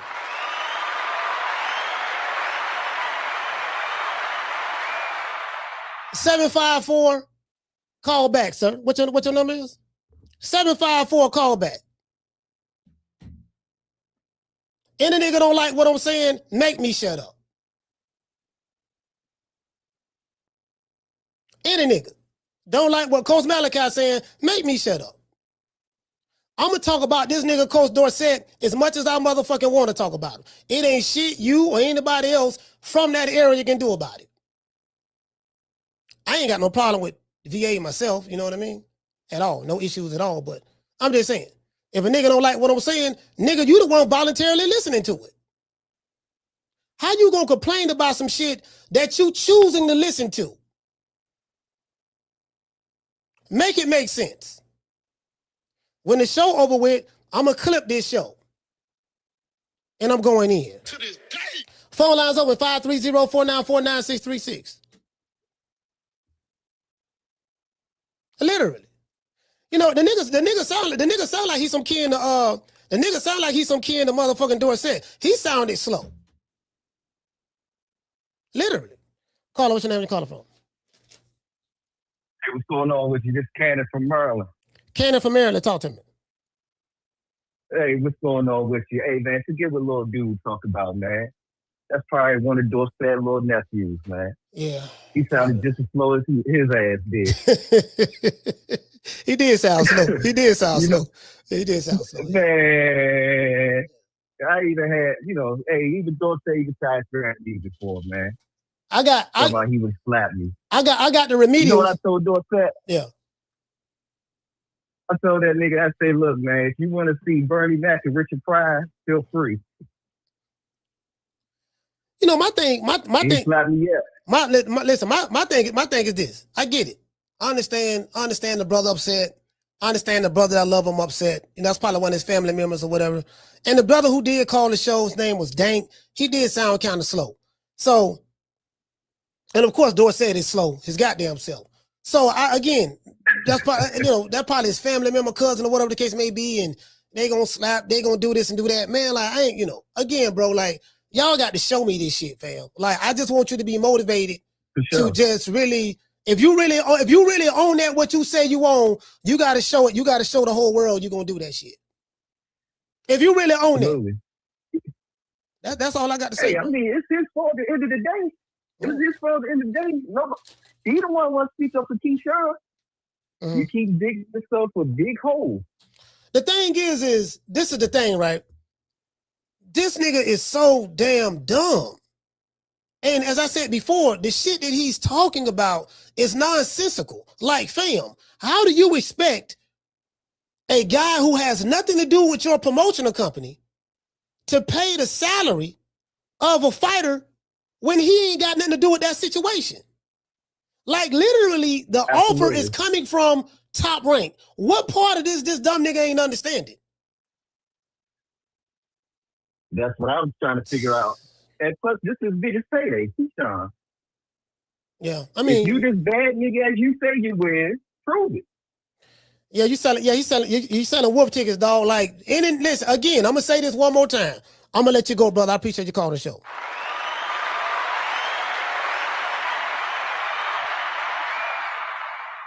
Any nigga who's affiliated, associated, or around Coach Dorsett, that slow ass nigga for Virginia, from Norfolk, Virginia. Any nigga that's affiliated with him don't like what the fuck I'm saying. Phone lines is open. 530-494-9636. I ain't ducking shit. To this day. As a matter of fact, I'm not gonna lighten up, I'm gonna tighten up. I'm finna roast you niggas for the rest of the month. This finna be a month roast. Since y'all want to get disrespectful, and I kind of like did hit below the belt a little bit. I really did hit below the belt. I really kind of took it easy on you. See, this what he mad about. This what the nigga mad about. I'm finna tell y'all, this is what did it right here. This what did it right here. The nigga realized I was laughing at him when I had him on the show. This what did it. See, the nigga jumped off the live and left. I'm the pussy, but he jumped off the live and left. He the bully, but the bully ran. You an invisible bully, sir. This what got him hot right here. Debo Dab ain't sharing no damn body. So did we give the offer to you, or did the company that you guys are signed to give you guys the offer? What? You can negotiate a lower price for that? Caller, what's your name? Where you calling from? What?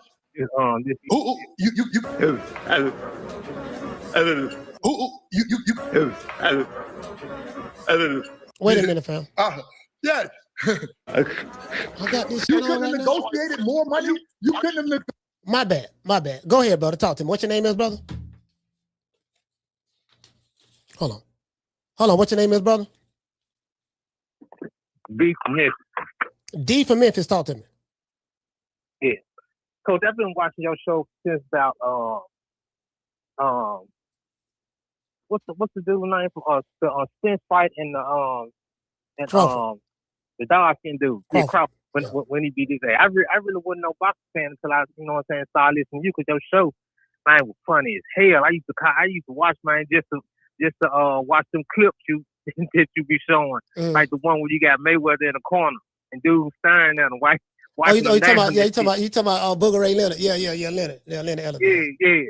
See, y'all don't just be talking about boxing, man. You know what I'm saying? You be on some comedy shit. Yeah. You be on all kind of shit. You know, and you didn't make dude get on there and say that. I couldn't believe he said that myself. I'm like, dude got to be joking when he was like, how come Bill Haney won't give him more money? I'm like, this nigga got to be slow. So, I mean, hell, you ain't nobody have him get on there and say that dumbass shit but him. That was the stupid, and he was about 50, 60 years old, and he think that, and he a coach? Hell no, stay on his ass. More folks need to be on his ass. You know what I'm saying? For saying that dumbass shit, but it just let all the kids know out there, man, stay in school and do your work. Because if you don't stay in school, if you don't do your work, you gonna end up just like this. You don't want to be no big dumb out here. Stay in school. All the kids out here, man, stay in school. Stay in school. Keep it up, Coach. I love your show, man. I don't know what I do, man. These three hours in the afternoon of YouTube keep you off, man. Just don't even switch. Yeah, cool. No, it's cool. It is. I appreciate you, bro. Salute, fam. Hey, look, Shout out to Get Over Here, dropping that $2 super chat. He say typical Gen Z talking shit like Keyshawn. Yeah, I mean, bro, like we've been down this road before. Like you got people who've been a part of the True Media family for a long time. We've been down this road before. Shout out to everybody watching this show. Damn, but we got 700 people watching on X, and we got over 700 watching on YouTube, and we got Kick and Twitch. Damn, we got the numbers up today. Shout out to everybody watching this show, man, on different platforms. Let's give everybody a round of applause.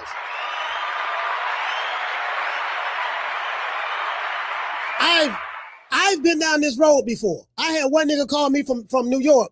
He told me, I think his name was Money B from Brooklyn. He told me he was gonna put the magnum to my head. He was gonna blow my brains out. He gonna do A, B, C, and D. He told me I better not go to the fight. A, B, C, and D. And I went to the fight. Literally. I went to the fight. By myself. I don't move like no scary nigga. Literally. Honest to God truth. So, I mean, that shit ain't gonna work on me, bro. Like, you gotta try that shit with somebody else. And then the same nigga. Damn, you know what? I ain't heard from that nigga since. He called back and apologized. He called back crying and talking about, he was just saying all kind of shit. But I've been doing this shit a while, bro. Like, you get what I'm saying? How you gonna choose to listen to some shit, choose to watch some shit? But this what got him mad. This what got him mad right here. This video right here. See, this video right here kind of like, it got a whole lot of niggas that's related to slow ass Coach Dorsett. It got a whole lot of niggas feeling some type of way. This video right here. Don't you get more money for Keyshawn in order to make that fight happen? When it comes to Dorsett, Evo Dab ain't sharing no damn body. So did we give the offer to you, or did the company that you guys are signed to give you guys the offer? What? You can negotiate a lower price for that? What?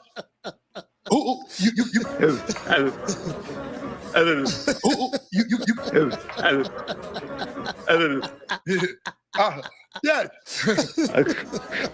You couldn't have negotiated more money? You couldn't have negotiated more money for Keyshawn in order to make that fight happen? when it comes to Dorsett Barnwell, I want you to think. I'm trying to be nice. I look. I want y'all to think remedial, okay, to the temple. Everybody back at home know he's slow, okay? And I'm not trying to be funny. I'm so serious right now.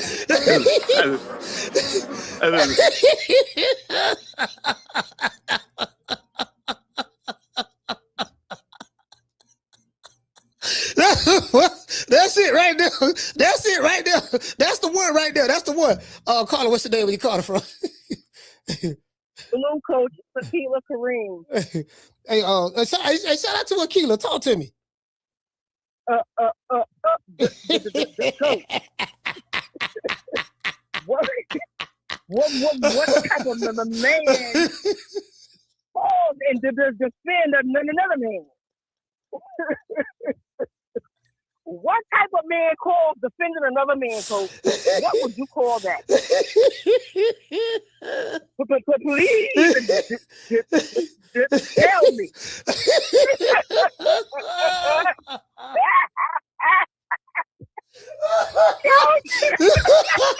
She said, Coach, I don't know. Coach, I don't know why you put that clip up the other day, but I was laughing at the shit. That shit going viral too. All I know. Matter of fact, let me drop the link. Let me drop this for something. Let me drop this for the people who ain't seen it, so they can share it and it can do some more numbers. See, he fucking with the wrong. He fucking with the wrong one. Whoever that caller was calling, defending another man, I really feel sorry for you. You are a weak ass, you know what. Calling in defend another man. That's a true beta male to me. I don't know no men that need other men to call and take up for them. That's embarrassing to that caller.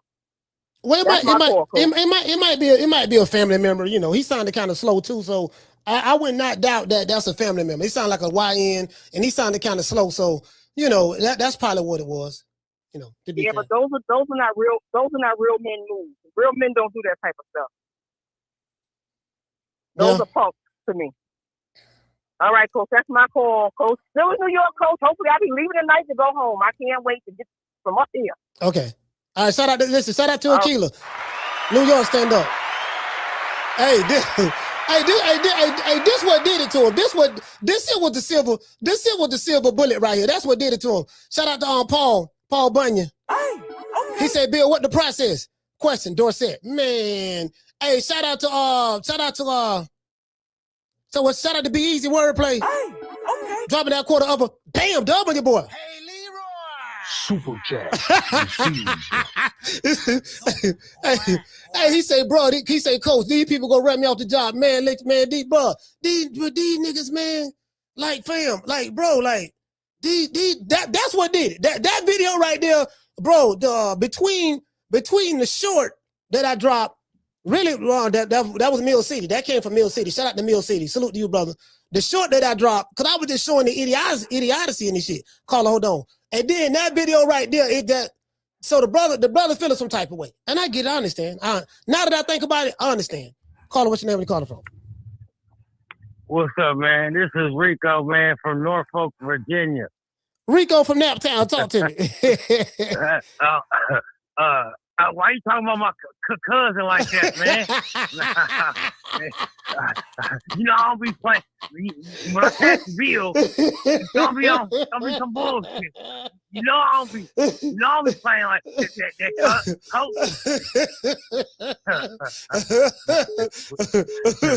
Hey, that's one of the dumbest things I ever heard. Hey, Rico, this how the nigga be laughing. Man. Rico, this how the nigga be laughing.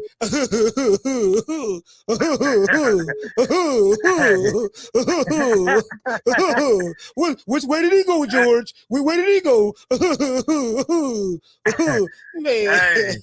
Man. Hey, I love that hat, man. I see why you had this whole motherfucking show playing, man. I said, this nigga got the hat on. He got the hat on. Oh, dumb motherfucker, man. He coming in a box of rocks, man. A Gilligan ass dude, man. Oh, my God. Hey, man, I just wanted to, just extend the show a little bit, man. I've been having my stomach hurting and my teeth, man, on fire. Oh, about 2 hours straight, man. Oh, man. Hey, Rico.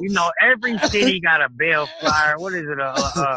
One of them psychic, a Valley Vista. You know what I'm saying? No. Every city got a Valley Vista. And I'm pretty sure Norfolk got like a Valley Vista, man. One of them hospitals that need to go, go see one of them doctors, get some of the medicine in them. you know what I'm saying, help him with the little stutter and, you know, get his brain back intact, man. I'm like, fam. But that's my cow, All right, man. salute, fam. Hey, look, I'm like, fam. I'm like, why you mad at me? Why you want to bully me? The people from Norfolk, Virginia are the ones saying that you watched the paint dry on the wall. The people from Norfolk, Virginia are saying that you sniffed the marker, the scented marker, all day in the remedial class. The people from Norfolk, Virginia said you slow. Why you mad at me? They said you slow, fam. I mean, I know you're slow, but you know, I'm just saying, why you mad at me? Caller, what's your name? You calling from? A-Town T from A-Town, so what's going on? A-Town T, talk to me, bro. Hey, Coach, when you hit a nigga with them motherfucking verbal uppercuts and verbal jabs, you know what I'm saying? Verbal right crosses and shit, that's just niggas' feelings start getting hurt, dog. That's what the problem is, bro. You been on this nigga ass. You been on his fight ass a whole week. Now you on his ass. He can't take it no more. And the thing is about the other little young niggas who called in, see, the motherfucker truth sound like hate to niggas that hate the truth. That's the problem. That nigga mad. Well, you telling the truth, and now it's, oh, you on our dick. Yeah, that's the thing. Yeah, because you mad, my nigga. Get out your feelings, nigga. You niggas have no accountability, dog. God damn, bro. The nigga duck. Face it, my nigga, he duck. Duck ass nigga. This is what duck ass niggas get. Niggas piss me off, man. I'm driving my truck. I had to pull that bitch over just to call, dog. Fucking with my nigga Coach, man. Hey, we fuck with you, man. Fuck these hoe ass niggas. What you call a nigga? Dumb Dorsett, whatever the fuck his name is, you get your bitch ass on too. It's Fat Albert. They had a character called Mushmouth. Right. Mushmouth was the one that used to always stutter. He used to be like, Fabit, Abibi. Right. The BB. Like he always say the BB when he talk, right? And then you had Dumb Donald. So Coach Dorsett is a cross between Dumb Donald and Mushmouth. You know, if you put them two together and you look at Coach Dorsett and he don't speak, that's who he is. Yeah, for what's that leaping punch Marvin Hagler used to throw at motherfuckers? What they used to call that punch? The gazelle punch. Yeah, the gazelle punch. Yeah. So you hitting him with verbal gazelle punches, man. That's why the nigga mad. That's why he mad, man. But no, that's my call. Cause that's why I had to pull the truck over, man. That shit pissed me off. That's my call. Salute to you, salute to the chat. Yes, sir. Hey, listen. Y'all go back and look. Y'all go back and watch this cartoon called Fat Albert. There's a dude named Mushmouth. You know, Baby, Abibi, Webby, Boat, Abi, if you be, Webby, BB.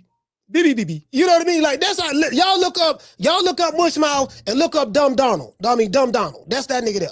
Caller, what's your name? You calling from? What's up, Coach? It's your old buddy Jerry. Jerry, talk to me. Hey, just a few things real quick on Keyshawn Davis. I see it pretty simple. He gambled on a purse bid that somebody might throw some heavy money on it, but they didn't. Any gambler will tell you, sometimes you win, sometimes you lose. Ultimately, $2.1 million, he doesn't feel that's enough. Hell, he didn't think $3 million was enough. Me personally, I can't really blame him. A couple months ago, Shakur Stevenson was in the hot seat with Devin Haney, and he was talking tough, just like Keyshawn was doing. And all out of nowhere, he announces that he signed a big deal with Zuffa. I think it's a little naive to not think that Keyshawn and his people have probably had some preliminary talks with Zuffa. There's some deep pockets out there between them and DAZN, and he probably had something big going. I think he only got a couple fights left with Top Rank, and the fight is not worth it at that rate. And it seems to me that Devin Haney can't buy a fight. It's like if the fight's worth 12, he wants 9, the opponent gets 3. If the fight's worth 15 million, he wants 12, the opponent gets 3. And fighters ain't trying to hear it no more. They don't think it's a fair split. That's my assessment. You know, they don't think it's a fair split. Yeah. I understand. I don't think it's as complicated, as what people think it is. I don't think Keyshawn fears Haney or Haney fears him. It's just, I think Clarissa Shields is right. Sometimes, and a lot of times, fighters and fans, they want to play the long game. And that's what he's doing. All right. So what I would say is this: did you get an opportunity to hear the interview that Bob Arum did with Dan Rayfield? I did. Okay, so you said you did? I did, but I did, but Bob's a fight promoter. He wants to make money. If he can get that fight with his fighter only getting $2.1 million, he gonna want it, right? I know he's old and shit, but I don't think anything's changed as far as his profit margin is concerned. He didn't do much to make that first bid. I don't think he was there. The fight with the purse bid. Lots of fights go to purse bid sometimes. That's nothing new about that. And so if he could have got that fight for that price, he probably would have made some nice money. And he's probably more upset about that than anything else. I'm just saying, me personally, I can't blame Keyshawn. I think the fight's worth more than that. And people that say, well, what has he done? That's a fair argument to say that. But when you're a fighter and you reach the $1 million, multi-million-dollar mark, you got to manage that. That's got to be managed. It's not short-term profit and then long-term detriment. Because if he fights Haney and he loses, and there's a chance that he might get outclassed badly, now he's going to Zuffa with his hat in his hand with a big fat loss, you see. Whereas if he waits a year, maybe a year and a half, he could be in the money for $6 to $8 million a fight, regardless of who he fights. Now, I don't know none of this, but we've just seen this with Shakur Stevenson. And we know once fighters get so far with Top Rank, they move on because Bob will get them where they need to be, but then he don't want to pay, So this is all speculation on my point, but I think it's a little more complicated than just to say Keyshawn ducked him. All right, shout out to Jerry Baltimore, stand up.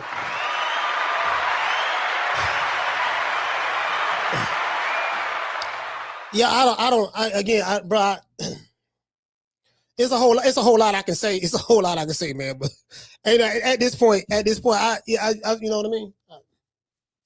Jerry is he needs to do some more research. I just say that. Caller, what's your name? You calling from? Oh, this is Warren from Iowa again. How you doing, Coach? Man, Warren, talk to me, brother. Man, so I just listened to your last caller, man. What is that people are not understanding? Again, it wasn't a matter of, him, Keyshawn, feeling that, he could make more than 2.1 or whatever. Bob Arum is his promoter. He was going to pay Keyshawn 3 times the highest purse he's ever gotten. Keyshawn with the purse bid, lost the purse bid because it came out lower. The $3 million, from what I've heard, was still on the table. And of course, he was going to make some, a little bit more over that. And he simply ducked the fight at that point. But the last caller, what he explained sounded like he said he heard Bob Arum's interview, but it sounded like he really didn't. Yeah. When he said he heard Bob Arum's interview and then he proceeded to still take the position that he took, I was like, you know what? Yeah. And then he said that I really don't. I'm just speculating. So I was like, you know what? Yeah. It's Jerry. I know who Jerry. I'm very familiar with Jerry. It's Jerry. So I mean, I expect that, but it is what it is. And then I think Dorsett, I think what his issue really comes down to is him and Rolly both been eating out of the same crayon box. And those crayons were contaminated. He said him That's and Rolly. all I got for you, He said him and Rolly been eating out the same crayon box. he said him and Rolly been eating out the same crayon box. Okay. Which way did he go, George? All right. Caller, what's your name? Where you calling from? What's up with it, Coach? It's Sugar the Bear, man. Not a little rock. Hey, man, Sugar. Hey, man, I heard you said 1979. What's up, bro? Same, man. Hey. In 1979, that was the year that little white boy hit me in the head with a brick and knocked me out. Don't say 1979, Coach. Down in Louisiana. I'm telling you, man. I was 6 years old, 5, 6 years old in kindergarten, man. That's a true story. Yeah. Yep. And before he threw the brick, Coach, he said, "Shut up, nigger." Yeah. Say, man, Coach, look, I just wanted to say this, man. I like to see all my brothers, man, succeed in life. And if there's ever anything that I can do to try to help somebody succeed, that's what I always do. The bad part about this whole mess, man, with Keyshawn and his silly trainer, man, Dorsett, is Big Bill Haney. Is the kind of dude to where if they had probably just asked Bill, I'm talking about behind the scenes now, just have a little conversation with him and say, hey, man, how you think I might be able to approach this situation with Top Rank to get some more money out of this? Bill probably would have thrown him a little jewel or two, you know what I'm saying? And it just don't make no sense, man. It don't make no sense, man. And Coach, don't let that dude get under your skin no more, man. Because I was watching you when Mama Hopefield said what she said, and it had you pissed off. Look, I got a quick temper. So, you know, the reason why I smoke weed to keep me, you know what I mean, keep me light and jovial and stuff like that. Because I got a quick temper. You see what I'm saying? I really do. So I can go from 0 to 60 real quick. So I have to smoke just to, you know what I mean? And I enjoy the family on the live shows. You know, because I look at people in the chat as family. I enjoy the family. I enjoy the vibes. Like, you know, like this is like, just like this helped y'all get through y'all day. This helped me get through my day. You know, I enjoy, you know, us vibing, laughing, kicking and keeping it jovial.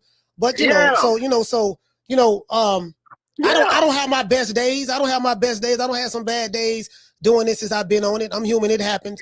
But when a dude go to talking when a dude go to talk about what he gonna do, the Betty Jean son, and he gonna bully me, and you gonna slap me, and I'm gonna do A, B, C, and D, and I'm like, okay, what the fuck I supposed to be doing?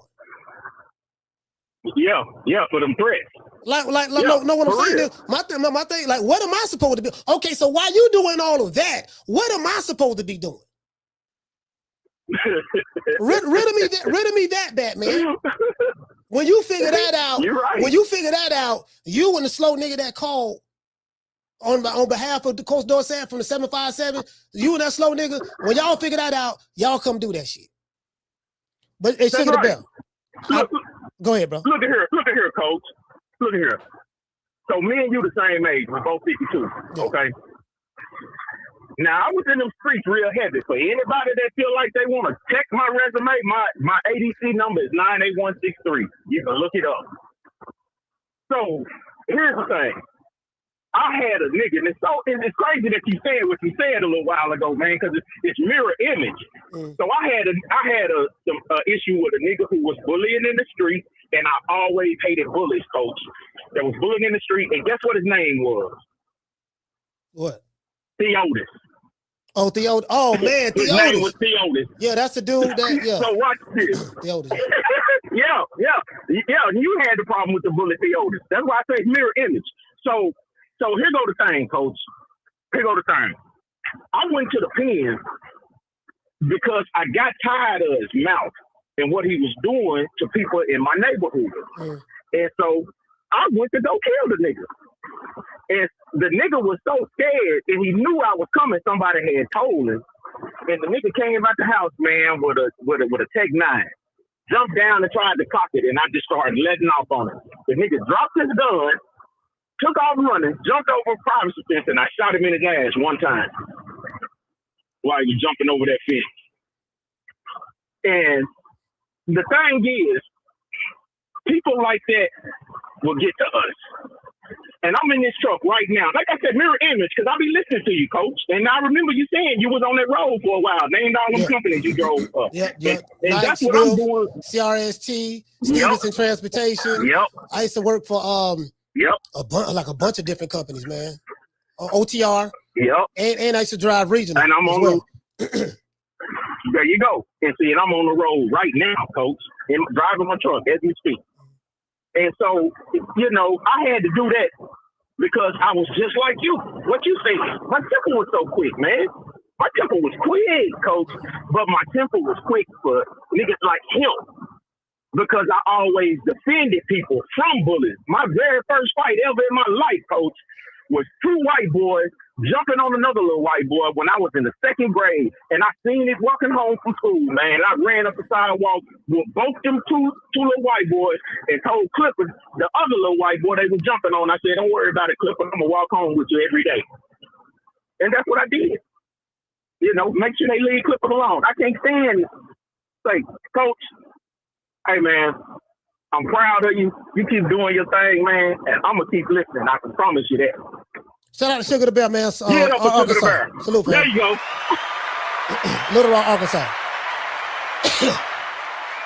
Yeah, Little Rock, Arkansas.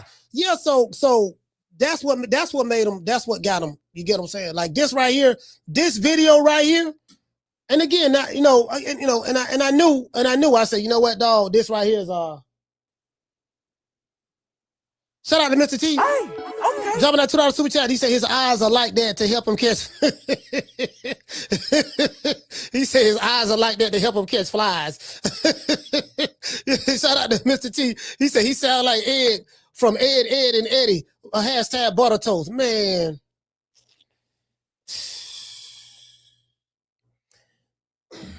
Caller, what's your name? You calling from? Jamie from New York. Jamie, talk to me.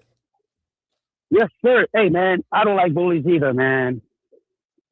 I was about maybe 15. I'm in a movie theater. I see this dude I knew from the street bullying a friend of mine from school. Coach, that dude, bro, I slapped him, bro.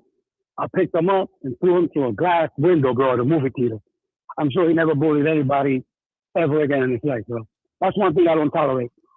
But this dumb coach, man, trainer, he doesn't have the nuts to admit that his boy does, man. You know what I mean? There's no way around it, bro. You can't defend that. And I heard one of the callers talk about money. I think it was Jerry. I looked at Jerry. But, about Keyshawn, somebody, their team seeking more money or something of the sort. But the truth is, Coach, you got to bring something to the table, man. And Keyshawn has nothing, bro. We all know the champion always calls the shots, man. You know what I'm saying? Yeah, hold on. Before you continue, Jamie, this is not even the case. This is not the case of Devin Haney calling the shots on Keyshawn Davis. This is not that case. Okay. Keyshawn Davis was negotiating a deal to fight Devin Haney with his promoter. It's not that the Haneys were in a position to dictate to Top Rank what they should be paying Keyshawn Davis. Keyshawn Davis was negotiating a deal. His manager, James Prince, negotiated a deal with Top Rank for him to receive the $3 million. That had nothing to do with the Haneys. And this is what some people are failing to realize. It ain't no so when Coach Mushmouth, aka Coach Dum Dum Dorsett, Coach Mushmouth Dum Dum Dorsett, so what they're talking about? Yo, can't y'all pay us more money than that? Like, bro, what part of this you not understanding? I say this nigga slow for real. He can't be this slow. Then I realize he is that slow because fam, the money is coming from Top Rank. Bob M told the whole thing. He explained it. Yeah. Nah. You knew what you were getting. You knew what you were getting. You did a live show saying, I'm talking to the people who got the money right now. I know what's going to happen in the purse bid. I know what's going to happen. So he knew he was going to dump. That's what he said. Yeah. I understand. They probably thought Ali Sheik was going to step in and do his thing. But hey, man, that shit backfired, bro. They played themselves. That purse bid, man. They gambled. That's the gamble they took. That's the route they went. These are the consequences, man. Now, and not only that, Coach, he's making zero money, bro. What kind of businessman is that? No, but hold on. It makes no sense, bro. Hold on. This the kicker. Bob Arum, the good white man, Bob Arum was so nice that he said, even though you lost, even though you don't want to get paid the $2.1 million on the purse bid that you chose to go to, Bob say, I still pay you I still honor the $3 million that we initially offered you. Yeah. Yep. So, and he still walked away. And he still walked away, man. I'm under the impression, I don't know if they ever wanted, if they really were willing, I don't know if they were going to take the fight, Coach, to be honest with you, man. It doesn't look that way to me. Because I don't know if the kid was training or not. I know Devin has. But, again, brother, you went from $3 million to nothing? Yeah. That's man, that's stupid, bro. But anyway, Coach, listen, man. Don't lose your cool, man. Keep doing what you're doing. We got love for you. And again, you calling it what it is, bro. You feel me? Yeah, yeah, It is yeah. what it is, man. Respect from New York, baby. Yeah. All right, salute, fam. Y'all can see what happened is this here. This what happened, right? What happens, see, I want this to be a teaching lesson to a lot of people. What happens is this. This all of my young brothers and sisters out there. I'm gonna tell you like one of my older homeboys told me. He says 2 things you can't let a nigga do. Call a hold on. Don't let a nigga trick you out of your freedom, and don't let a nigga trick you out of your life. These dudes today, these slow remedial cats, they want to trick you out of your freedom and they want to trick you out of your life. So be aware of that. But as my brother, who I haven't spoken to in probably about a month, out of Houston, Big Ant, the spokesman, would say, stay on your pivot at all times. You get what I'm saying? Because niggas will do that. Niggas will do that. You know what I mean? So y'all just keep that on point, under your hat. I'll call it, what's your name when you call it from? What's going on, Coach? Blood Boxing, Gainesville, Florida, man. Man, Blood, what's up, fam? Man, listen, I'm sitting up here listening to your show, man. This Coach Dorsett guy, man. I tell you what, that nigga ran out of here like Tony Dorsett facing the 1985 Chicago Bears. If he a bully, you Mike Singletary and Lawrence Taylor, because that nigga got goes quick. And ain't nobody scared listening to these online comedians. And the little white guy that called after, that wasn't no brother. That was a little white wigger type guy, right? Mm-hmm. He all mad at someone that he not even related to. Someone like this Dorsett character, he done talked himself out of some money, and he'll also talk Keyshawn Davis out of some money. Keyshawn needs to stop having these guys talking for him and all that, because they ain't the ones out there putting it in the ring. The only Dorsett I know is Tony Dorsett. That nigga ain't never fought nothing. How this Dorsett nigga used to bully guys like you when we Gen X.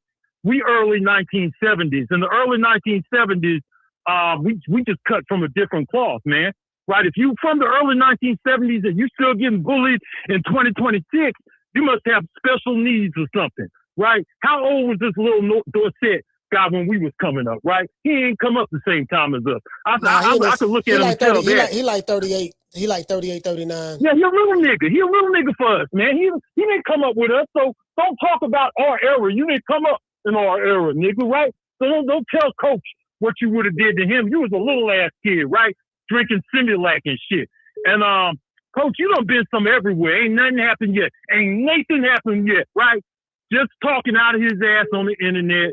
Some niggas, man, listen to that Dorsett guy. Some niggas wasn't meant to be bullied, you little dumb nigga, right? You a little young nigga. Here in Florida, we have stand your ground. Somebody beat them, put your ass on a fucking t-shirt, nigga, right? That's all I got to say, Coach. Keep doing your thing, and thanks for acknowledging me on what's going on. I'm out. Sure, sir.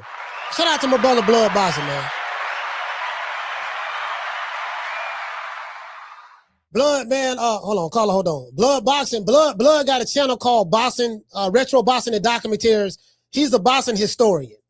The brother gave me I read like 18 of his Ring magazine. He brought me print versions of the Ring magazine from the 70s, from the 80s, and the 90s.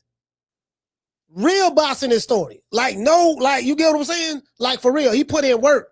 And Blood was probably one of the first dudes that's had a boxing channel since 2007. Like, for real. I'll call it. What's your name? You call it from? Hi, Coach. It's Nigel from the UK. How you doing? You right? Man, Nigel from the UK. Talk to me, brother. Right. So the whole Keyshawn thing just annoys me, because there's this thing. I'm sure you've already covered it. Right? Okay. Yes, you fucked up the fight with De Los Santos because you missed weight. Top rank first off with you. You and your brother jumped that here all right after he beat your brother's fight. Top rank still stuck with you. Yeah. Right? They offer you $3 million for a title fight. You go to that fight with no belts, right? And that's still not good enough for you. Take this entire crop of fighting, put them in the bin. If that's how you're going to act, I don't need to see you or watch your fights anymore. Mm-hmm. That's basically how I feel about it. I'm done with it. It's like, you have no excuse. It's like, because for me, I'm almost like, hey, if you think you're worth $3 million, let's take a look at your last viewing numbers of your last fight. Yeah. Let's see what you bring in. Do you know what I mean? It's like, because they signed me, the promoter sign you and invest in you to make you a star. Mm-hmm. But if you're only fighting once or twice a year, like how are you going to get that exposure? How are you then going to go to the promoter and say, "Yo, I need 5"? You know what I mean? It's like, what are you doing? It's like, what are you doing? Hey, listen, Naja, you over there in the UK. And I just need you to land your plane on it, just to touch on it a little bit. But the stuff that's going on, it appears is only happening in American boxing. And I always like to differentiate. There's a difference between boxing and American boxing. The culture of American boxing has changed tremendously from the times of Mike Tyson, Roy Jones, Mike McCallum, James Toney, Bernard Hopkins. That era is changed. This is the new Gen Z era, and this is a Gen Z fan base. So a lot of I'm saying online. So a lot of the online stuff is speaking in those different terminologies.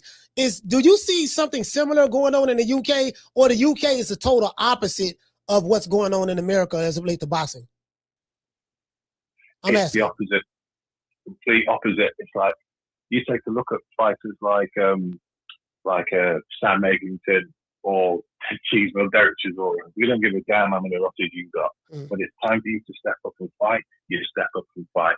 Win, lose or draw, people will come and watch you and pay their hard-earned money for it. It's like, don't get me wrong, there's obviously boxers with the presence on social media, but most of the time, they're not out in the ring how they're supposed to. Do you know what I mean? There's definitely a difference in the boxing culture between the US and the UK, definitely. Okay. Hey, but listen, Nigel, man, I appreciate you, brother, man. Thank you for calling the show, man. UK, stand up. Yeah, like as I said before, the culture, and this is what my brother Blood Boxing, shout out to Blood, listen, Blood, one of the, he's a funny brother, smart as hell. He don't take no shit now. Blood by 6'5", by 2 foot, by 250. Nigga got some big ass heads, but that's my nigga though. Blood Boxing. Cool dude. He know his boxing, bro. And I think people like him, Bruce Gas, Boxing Beats and Rhymes, Boxing Gyms, the Ring IQs, the CJ Goodfellas, the Bruce Vanes, and some of those other channels I may be forgetting, you know what I mean? Like the E-Thrillers and stuff like that. I think, cause I listen to all of those guys I just mentioned content, right? Even Mill City and the Boxing Boys. And what I'm hearing something very similar, not necessarily Mill City, but from the Boxing Boys and the E-Thrillers and the CJs and the Baines and all of those other guys I just mentioned, right? The Boxing Gyms and Ring. And Bruce Gas, they are frustrated at the state of boxing right now, right? And I understand why, because those guys, hold on. I just dropped my damn mouse.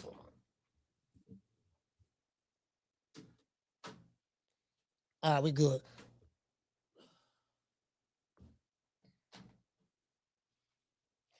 I understand why, because those guys, hey, shout out to you, brother. What your name is? Obiyama Joy. Salute to you, brother, senior.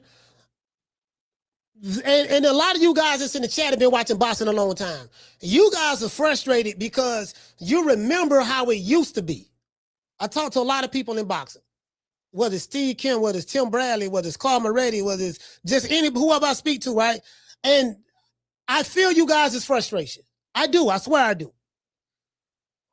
If you've been watching me a while, I've been telling y'all, I say, fam, I told y'all 2020, I want to say really 2023. I say, man, this shit finna turn into TMZ. When Adrian Broner dropped that video January 2023, and he was talking to one of the trainers, he say, man, you heard about what's going on with Showtime? Dude say, no. He say, man, Showtime finna be out of there. That was January or February 2023. Adrian Broner said that. And the dude say, no. He said, yeah, man. Man, we about to be boxing. We about to be fighting on Twitter. That's what Adrian Broner said. We did a whole show on it. We about to be fighting on Twitter. Let's fast forward. 3 years later, 3.5 years later, 2026. What are we doing in American boxing? Fighting on Twitter. True.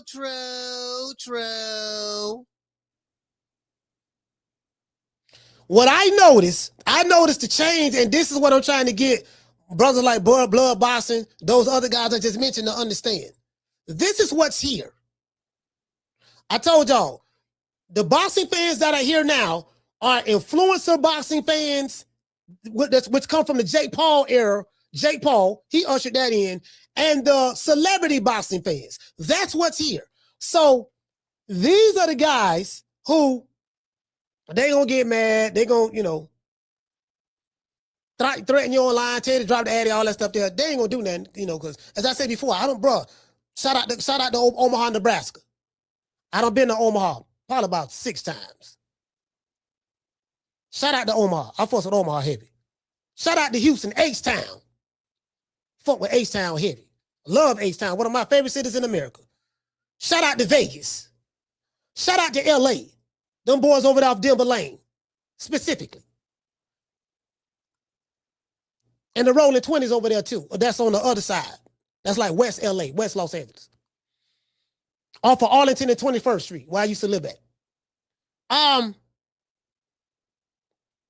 Utah, Colorado, New York. New Yorkers love boxing. One thing about people from New York, they gonna talk shit. They talk shit, they funny as hell, and they love boxing. Houston love boxing. Atlanta. I done been everywhere. And what I'm trying to tell you is, what you see on the ground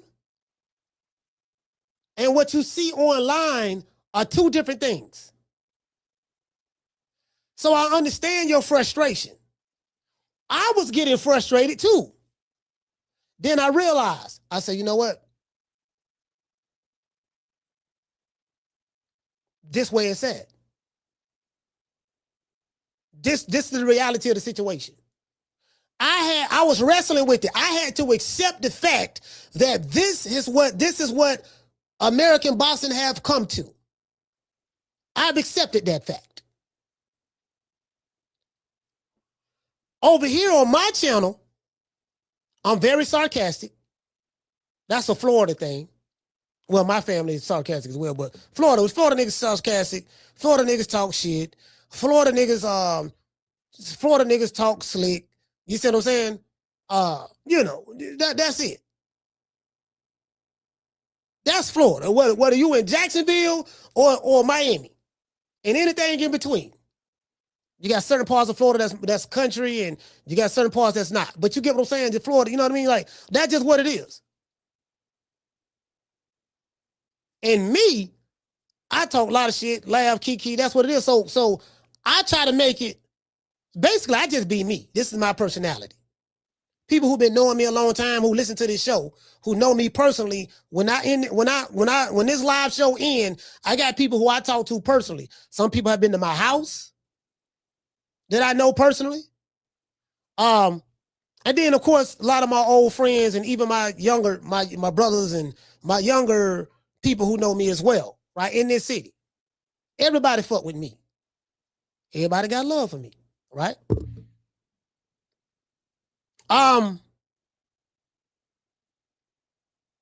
We kind of like, when I look at the way boxing is right now, I kind of like, I didn't want to be the old nigga that's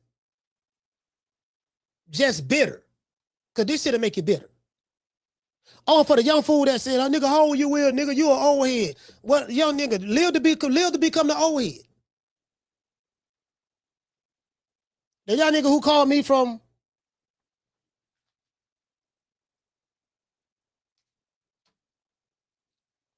$757. Live to become the old head.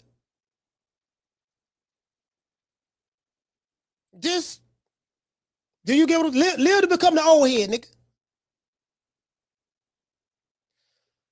Now, this is where boxing is at right now. In America. That's the reality of the situation. Adrian Broner, streaming. He's a streamer now, full-time streamer. Niggas, we get more fights on Twitter than anything. We don't have unification matches on Twitter. We don't have undisputed matches on Twitter. We're talking about a slow, mentally challenged coach from Norfolk, Virginia, that make his city look bad. Because I've been to Norfolk, Virginia. A lot of nice people there. All the people I met was nice.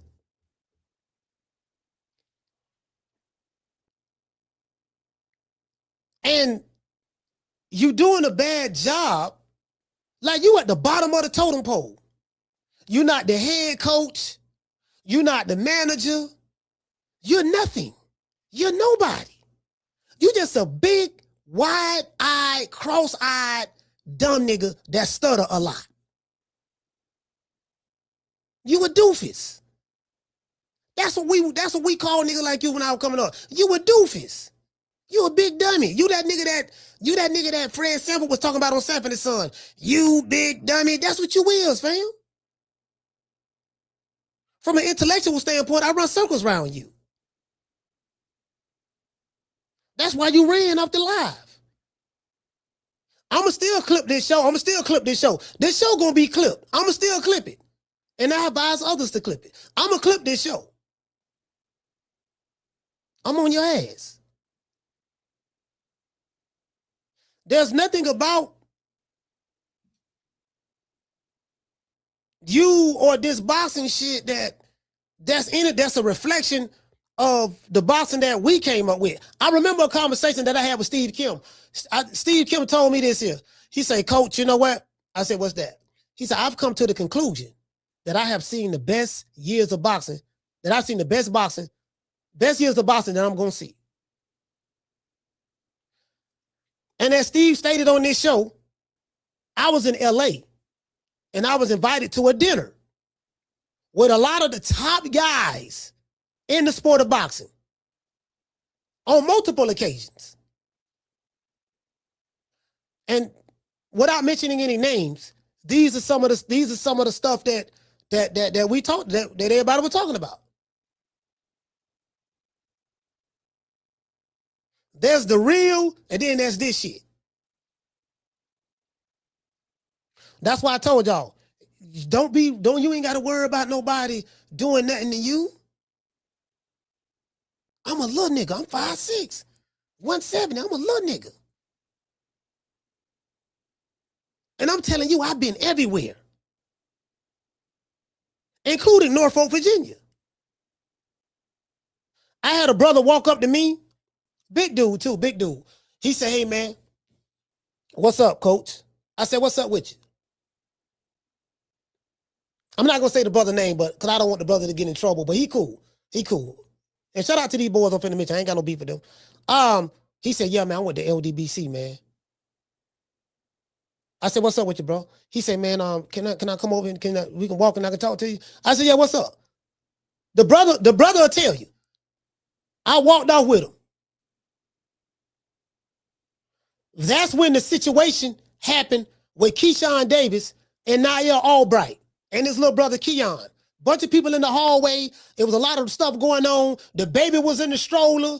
I ended up interviewing Tiger Johnson right after that. The brother told me, he say, man, I like your content, man. You funny than a mug, man. I know you had your issues with such and such. I said, I ain't got no issues with that brother. You know, when I saw that brother in New York, it ain't nothing happened. That told me that everything. Because I know what real beef is. Real beef is Tupac Biggie shit. Niggas going to jail and, shit like that. This internet shit, this ain't nothing. This ain't nothing, bro. I was speaking to this one sister. I ain't gonna say her name. She told me that, yeah, I got dudes threatening me, telling me this and that. And when I go to the fight, I may need security. I said, you ain't gonna need none of that shit. Go to the fight. Don't let no nigga intimidate you online. Go to the fight. Just handle your business. Be ready, be prepared. You know, if a nigga looking for, if he want to play games, he can win the prize. But don't never let no nigga on the internet tell you can't do nothing to go any goddamn well. So, but back to what I was saying. That's what's here now. That's the reality of the situation. When you delivering this content, you better be entertaining. You better be able to hold the audience. Right now, we got over 1,900 people watching this show. We have 600 watching. No, we got 560 watching right now on Boxing with Coach Malachi and True Media Podcast. On Twitter, we have 1,323 people watching this show. We got 1,916 watching right now. Shout out to Coach Dorsett with your slow ass. Let me show y'all this right here. See, some of y'all don't know who Dumb Donald is, and I'm finna give y'all these characters right now.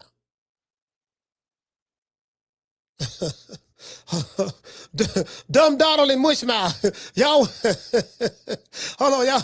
Hold on, here. Wait. This let me show y'all Mushmouth. Let me show y'all Mushmouth.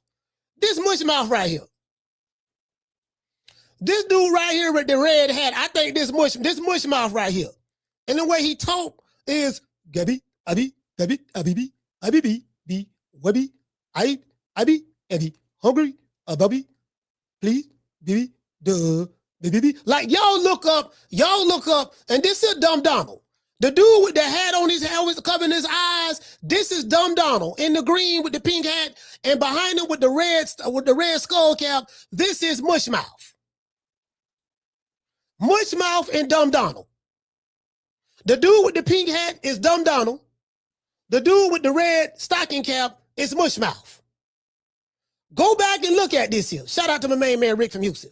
Mix these two together.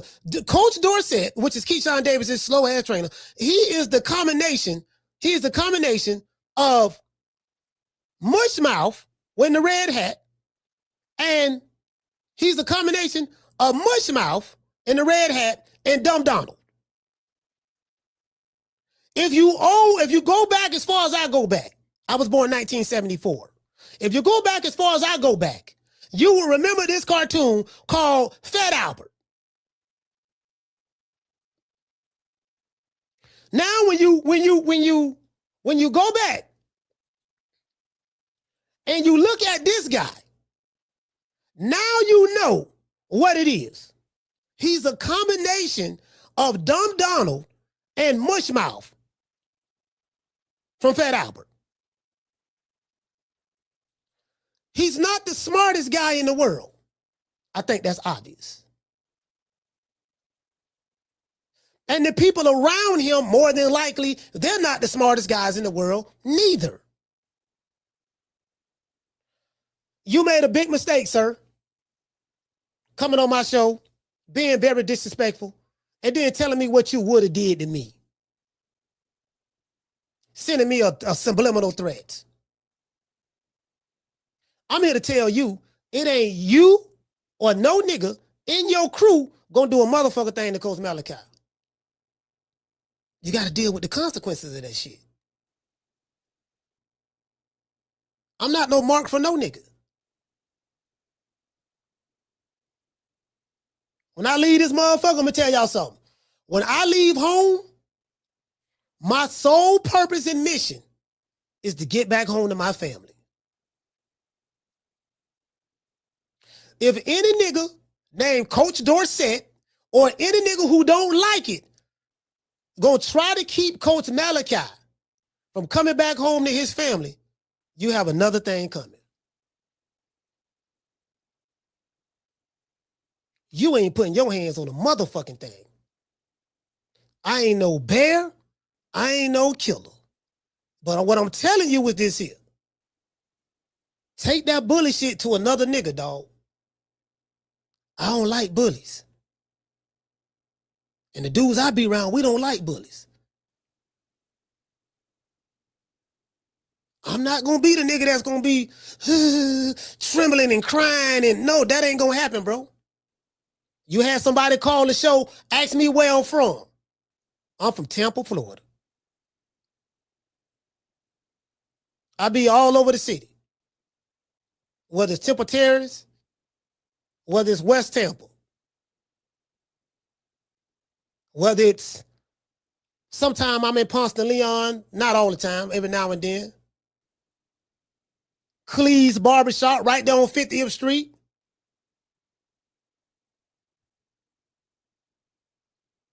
So I'm just asking you, brother. You might want to reconsider. I'm not the nigga. The niggas who you bully, I'm not them. I'm not them. I'm telling you.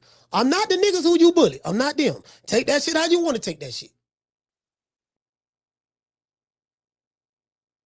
You gonna find out. True. Let's give everybody a chat round of applause.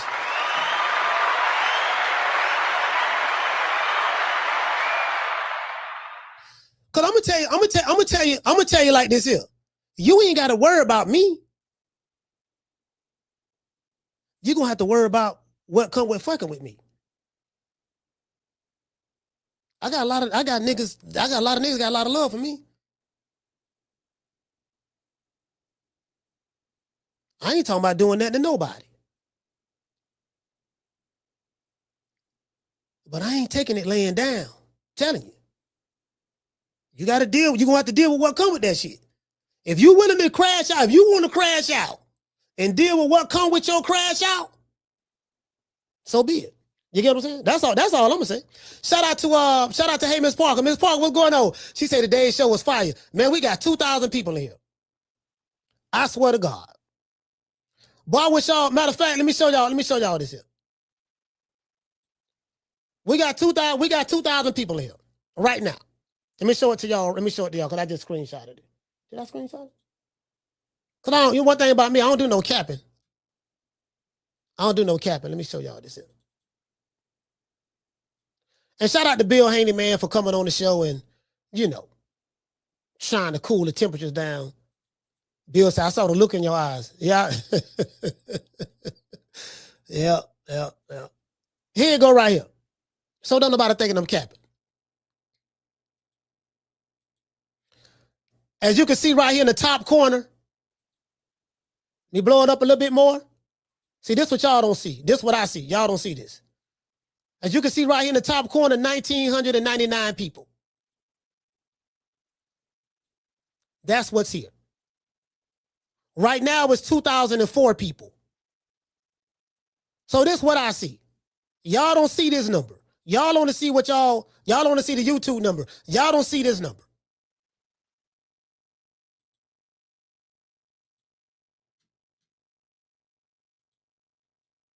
The show was lit today. So I want to appreciate, and I'm gonna say this in closing. The reason why this channel, we're not the biggest channel, but the reason why this channel is pop off the way it did was because of you guys. You guys in the chat made Coach Malachi online who I am. Y'all did that. We grew this community together. Well, who is this? Oh, caller, what's your name? Where you calling from? You the last call. Hey, this is Raymond. This is Raymond, man, calling from Georgia. Raymond from Georgia, talk to me. Hey, I know I'm late to the party because I was listening to the show earlier, and you had Keyshawn, Coach, whatever he is. Coach Dorsett. You had him on the show, and you had him on the show, and we couldn't make out what he was saying and like that, but I do know he was on there, and then he started talking, and then when it was time for you to talk, he left. And I'm like, God dang, how I get lucky enough to see 2 ducks in a row for this month.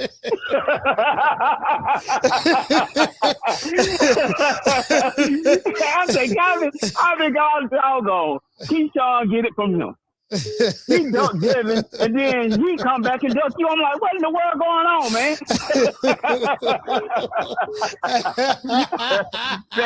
I just had to bring that to you, bro. I said, look at this here. Look at this here. That's a good one. All right, hey, man. Yeah. Hey, man, appreciate you taking my call, brother. I appreciate you, bro. Hey, shout out to Raven. Nigga ride this bitch. Nigga, hey man, listen, man. Nigga, listen. You, guess what? Coach Dorsett, you remind me of your fighter, Keyshawn Davis. You selling wolf tickets. You sold all them wolf tickets talking about what you gonna do to A, B, C, and D. But you ain't tell Bill Haney you was gonna do anything to him. See, that's what so-called bullies do. You like to pick on what you think the easier prey. I'm here to tell you, I'm not easy prey. I'm not easy prey. I'm here to tell you that. I get it. I get it. You know what I mean? I get it. Trust me, I do.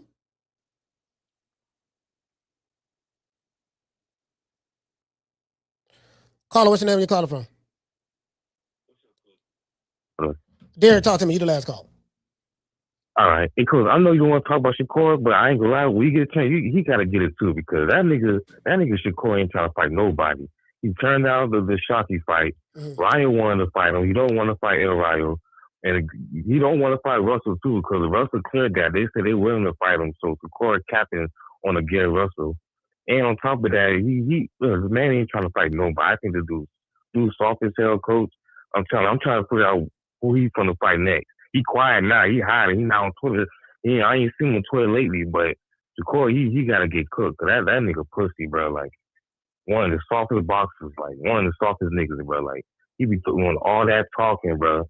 Want to use Keyshawn to protect, turn down the Devin Haney fight, all that shit, you know. So Shakur, he gotta get it too, cool. When you get a chance, he's gotta get it, cause he ain't fighting no damn body.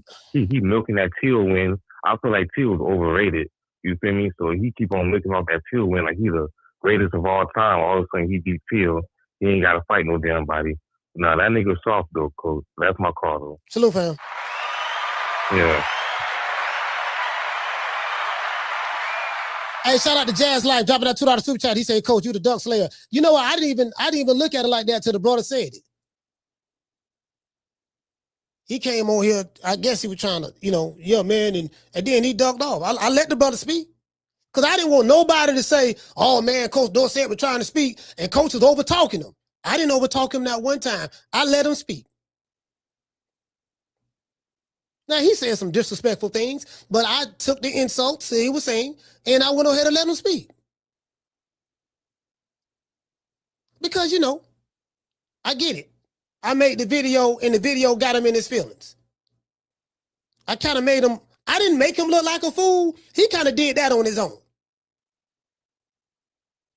Bill Haney was bothering him so much, just on certain questions, that he was fumbling and bumbling and stuttering, and his one eye looking this way and the other eye looking that way. Like, I got to say something that I learned from my good sister over there from the UK, Green Eyes Pete. She said window lickers. This dude is a window licker. You clean windows, you the type of nigga that spray the window with Windex. And instead of wiping the window with the newspaper or wiping the Windex off the window in order to clean it up with a paper towel or something, you lick the Windex off with your tongue. You are a window licker, sir.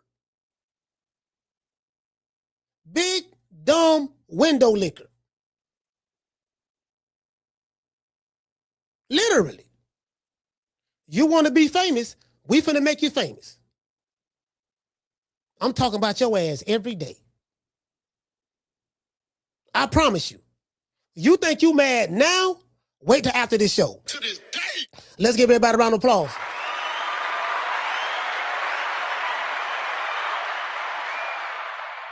Oh yes, oh yes, oh yes. I'm finna toe tag and body bag your ass. I'm gonna send you back to your mammy house.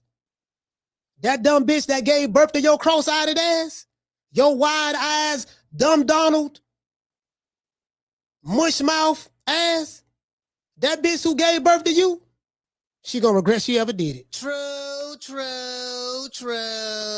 He say, Dodge J. He say, Bruce Leroy one time. Oh, Bruce Leroy, here we go. I am sick of hearing these bullshit Superman stories about the Wassa legendary Bruce Leroy catching bullets with his teeth. Catches bullets with his teeth. Nigga, please. Hey, man, one thing about it, I'm with it. I'm with it, sir. I promise you I'm with it. I'm up to the challenge. I'm up to the task. I'm up to the challenge. I promise you I am. I'm roasting your ass every day. I'm going to roast you, your mammy, your daddy, and any fuck nigga who are related to you. I promise you. You think you mad now? Watch what's coming down the pipe. True. You got my attention, sir. You got it. I promise you that. Anyways, it is what it is. Shout out to the lovers. Make it last. Make it last forever. Don't let I love you.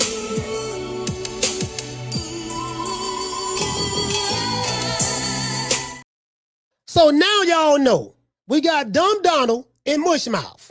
So when you see Coach Dorsett, who is no relations to Tony Dorsett, when you see this nigga, this brother right here, Dumb Donald, with the Scully pulled over his eyes, he had the Pooh Shiesty before Pooh Shiesty, right? When you see Dumb Donald with the pink hat on, and you see Mushmouth, Abby, Bibi, Bobby, Bobby, Baby, Abibi, Abibi, Bibi, Bibi, Bibi, Coach, Abi, Bibi, 1, 2, 3, Bibi, like that nigga right. So you take these two, you mix them together. I'm not gonna sit here and lie to you, brother. Now that I think about it, Coach Dorsett, you look like an inbred. You look like that two family members came together, first cousins, came together in intercourse, and they had you. Literally. I'm just being honest. Shout out to Bernie Mac. Who you think he is? DJ Quick? No, huh? No, I ain't saying Kid Capri? I didn't say that. Oh, you must be Jimmy Walker. Blue, you ain't nothing. You don't deserve nothing. You don't get nothing. You get what I give you. I got a contract between me and you that say you do what I tell you to do. Therefore, shut the fuck. Don't say nothing. Don't speak to me. Don't look at me. I tell you something. Money, you know, I just said. Blue, if I raise up, gonna be trouble. Trouble. I'm walking off. Yes, sir.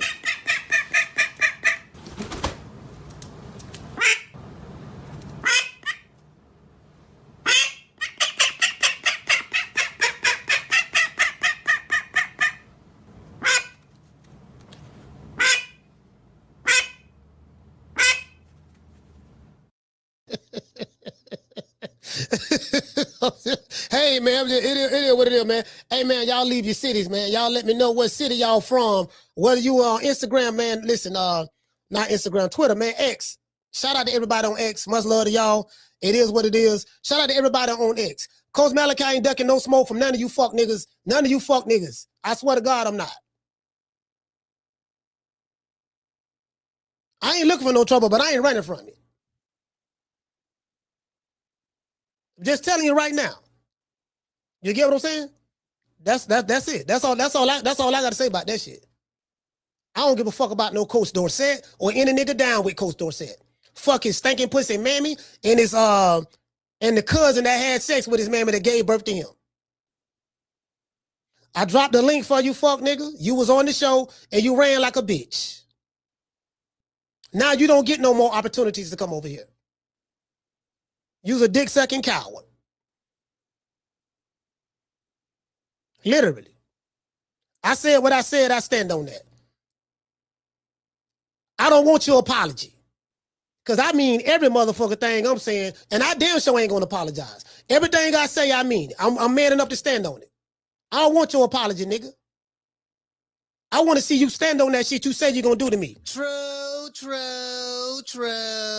You want to show out for the internet? Show the internet that you going to do that shit that you said you're going to do to me.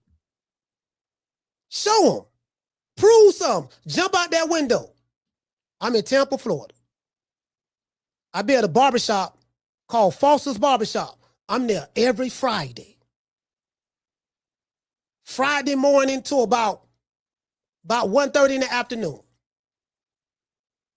1923 West Main Street, West Temple, Florida. You can call this number. You can call this number, the 530-494-9636. That bitch ring directly to this phone right here.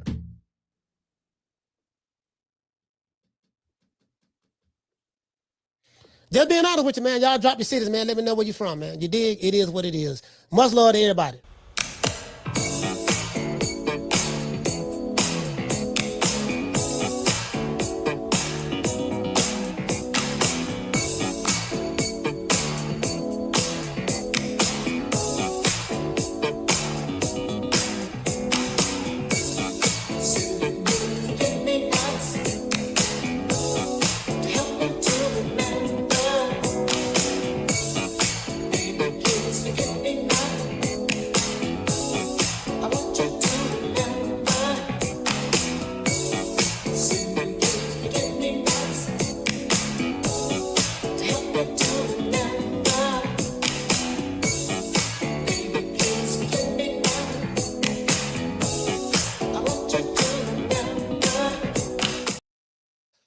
Yes, sir. Shout out to everybody. Hold on, man. I'm trying to make sure I got, is this on? This on?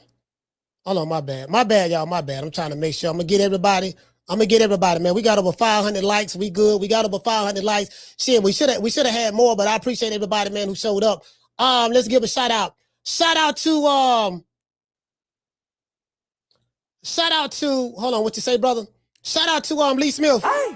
He said grilled duck. You know, hey Lee, I ain't finished with this duck yet. I'm on his ass now. It's time to get disrespectful.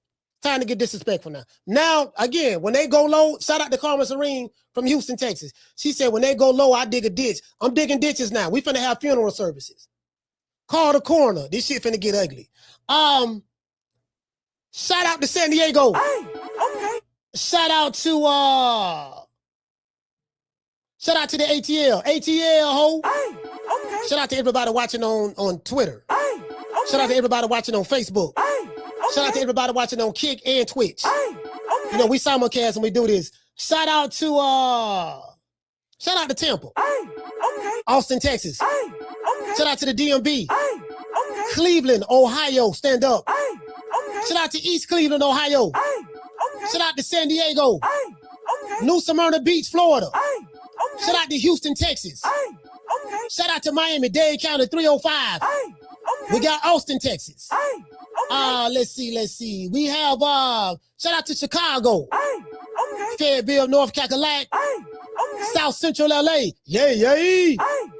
Shout out to Richmond, Virginia. Shout out to who else we got, fam? Got Austin. Shout out to my sister, man, Felicia, St. Louis. Shout out to Chester, PA. Chester in this bitch. Shout out to Philadelphia. We got 305. We got North Cackalack. Shout out to the Boogie Down, the Bronx.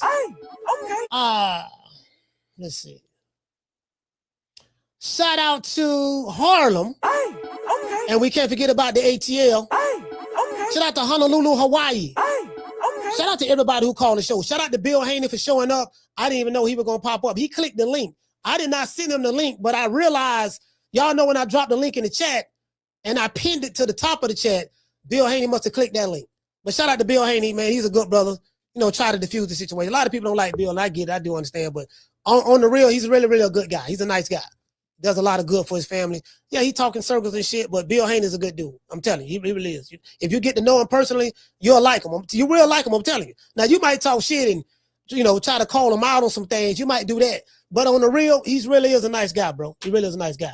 Shout out to Austin, Texas. Hollywood, Florida. Can't forget about Baltimore. St. Louis in this BI. Shout out to New York. Baton Rouge, Louisiana. Shout out to New Jersey. Shout out to Wichita, Kansas. We got Jazz Life. Shout out to Orlando. We got St. Louis. Shout out to Chirac.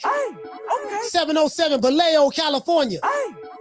Damn, bro, I ain't been to Vallejo. Wait a minute. You know what? That's Northern California. That's the Bay Area. Yeah, no, the Vallejo, that's the Bay Area. Yeah, that's the Bay. Shout out to the Bay. Shout out to South Carolina. Hey, okay. Shout out to Lafayette, Louisiana. Hey, okay. Shout out to Newark, New Jersey. Hey, okay. I think that's it, man. I got everybody city, man. Much love to everybody, man. Sorry we went so long. We still got over 2,000 people watching this show. I swear to God. We still have over 2,000 people watching this show right now. Shout out to Twitter. We deep on Twitter. And shout out to everybody watching on YouTube. Much love to everybody, man. I'll catch you guys on the next one. You know my motto. Don't meet me there, beat me there. Peace. Bro, one thing about me, I stand on everything I said. I ain't no bad guy at all. I ain't no bad tough dude. I ain't no tough nigga. But I like breathing. True, true, true. And I'm going to do everything in my power to make sure I continue doing that. You dig? Catch you guys on the next one. You know my motto. Don't make me there, beat me there. Peace. Man, I'm out of here, bro. Let's go. Man, I'm out of here, bro. Let's go.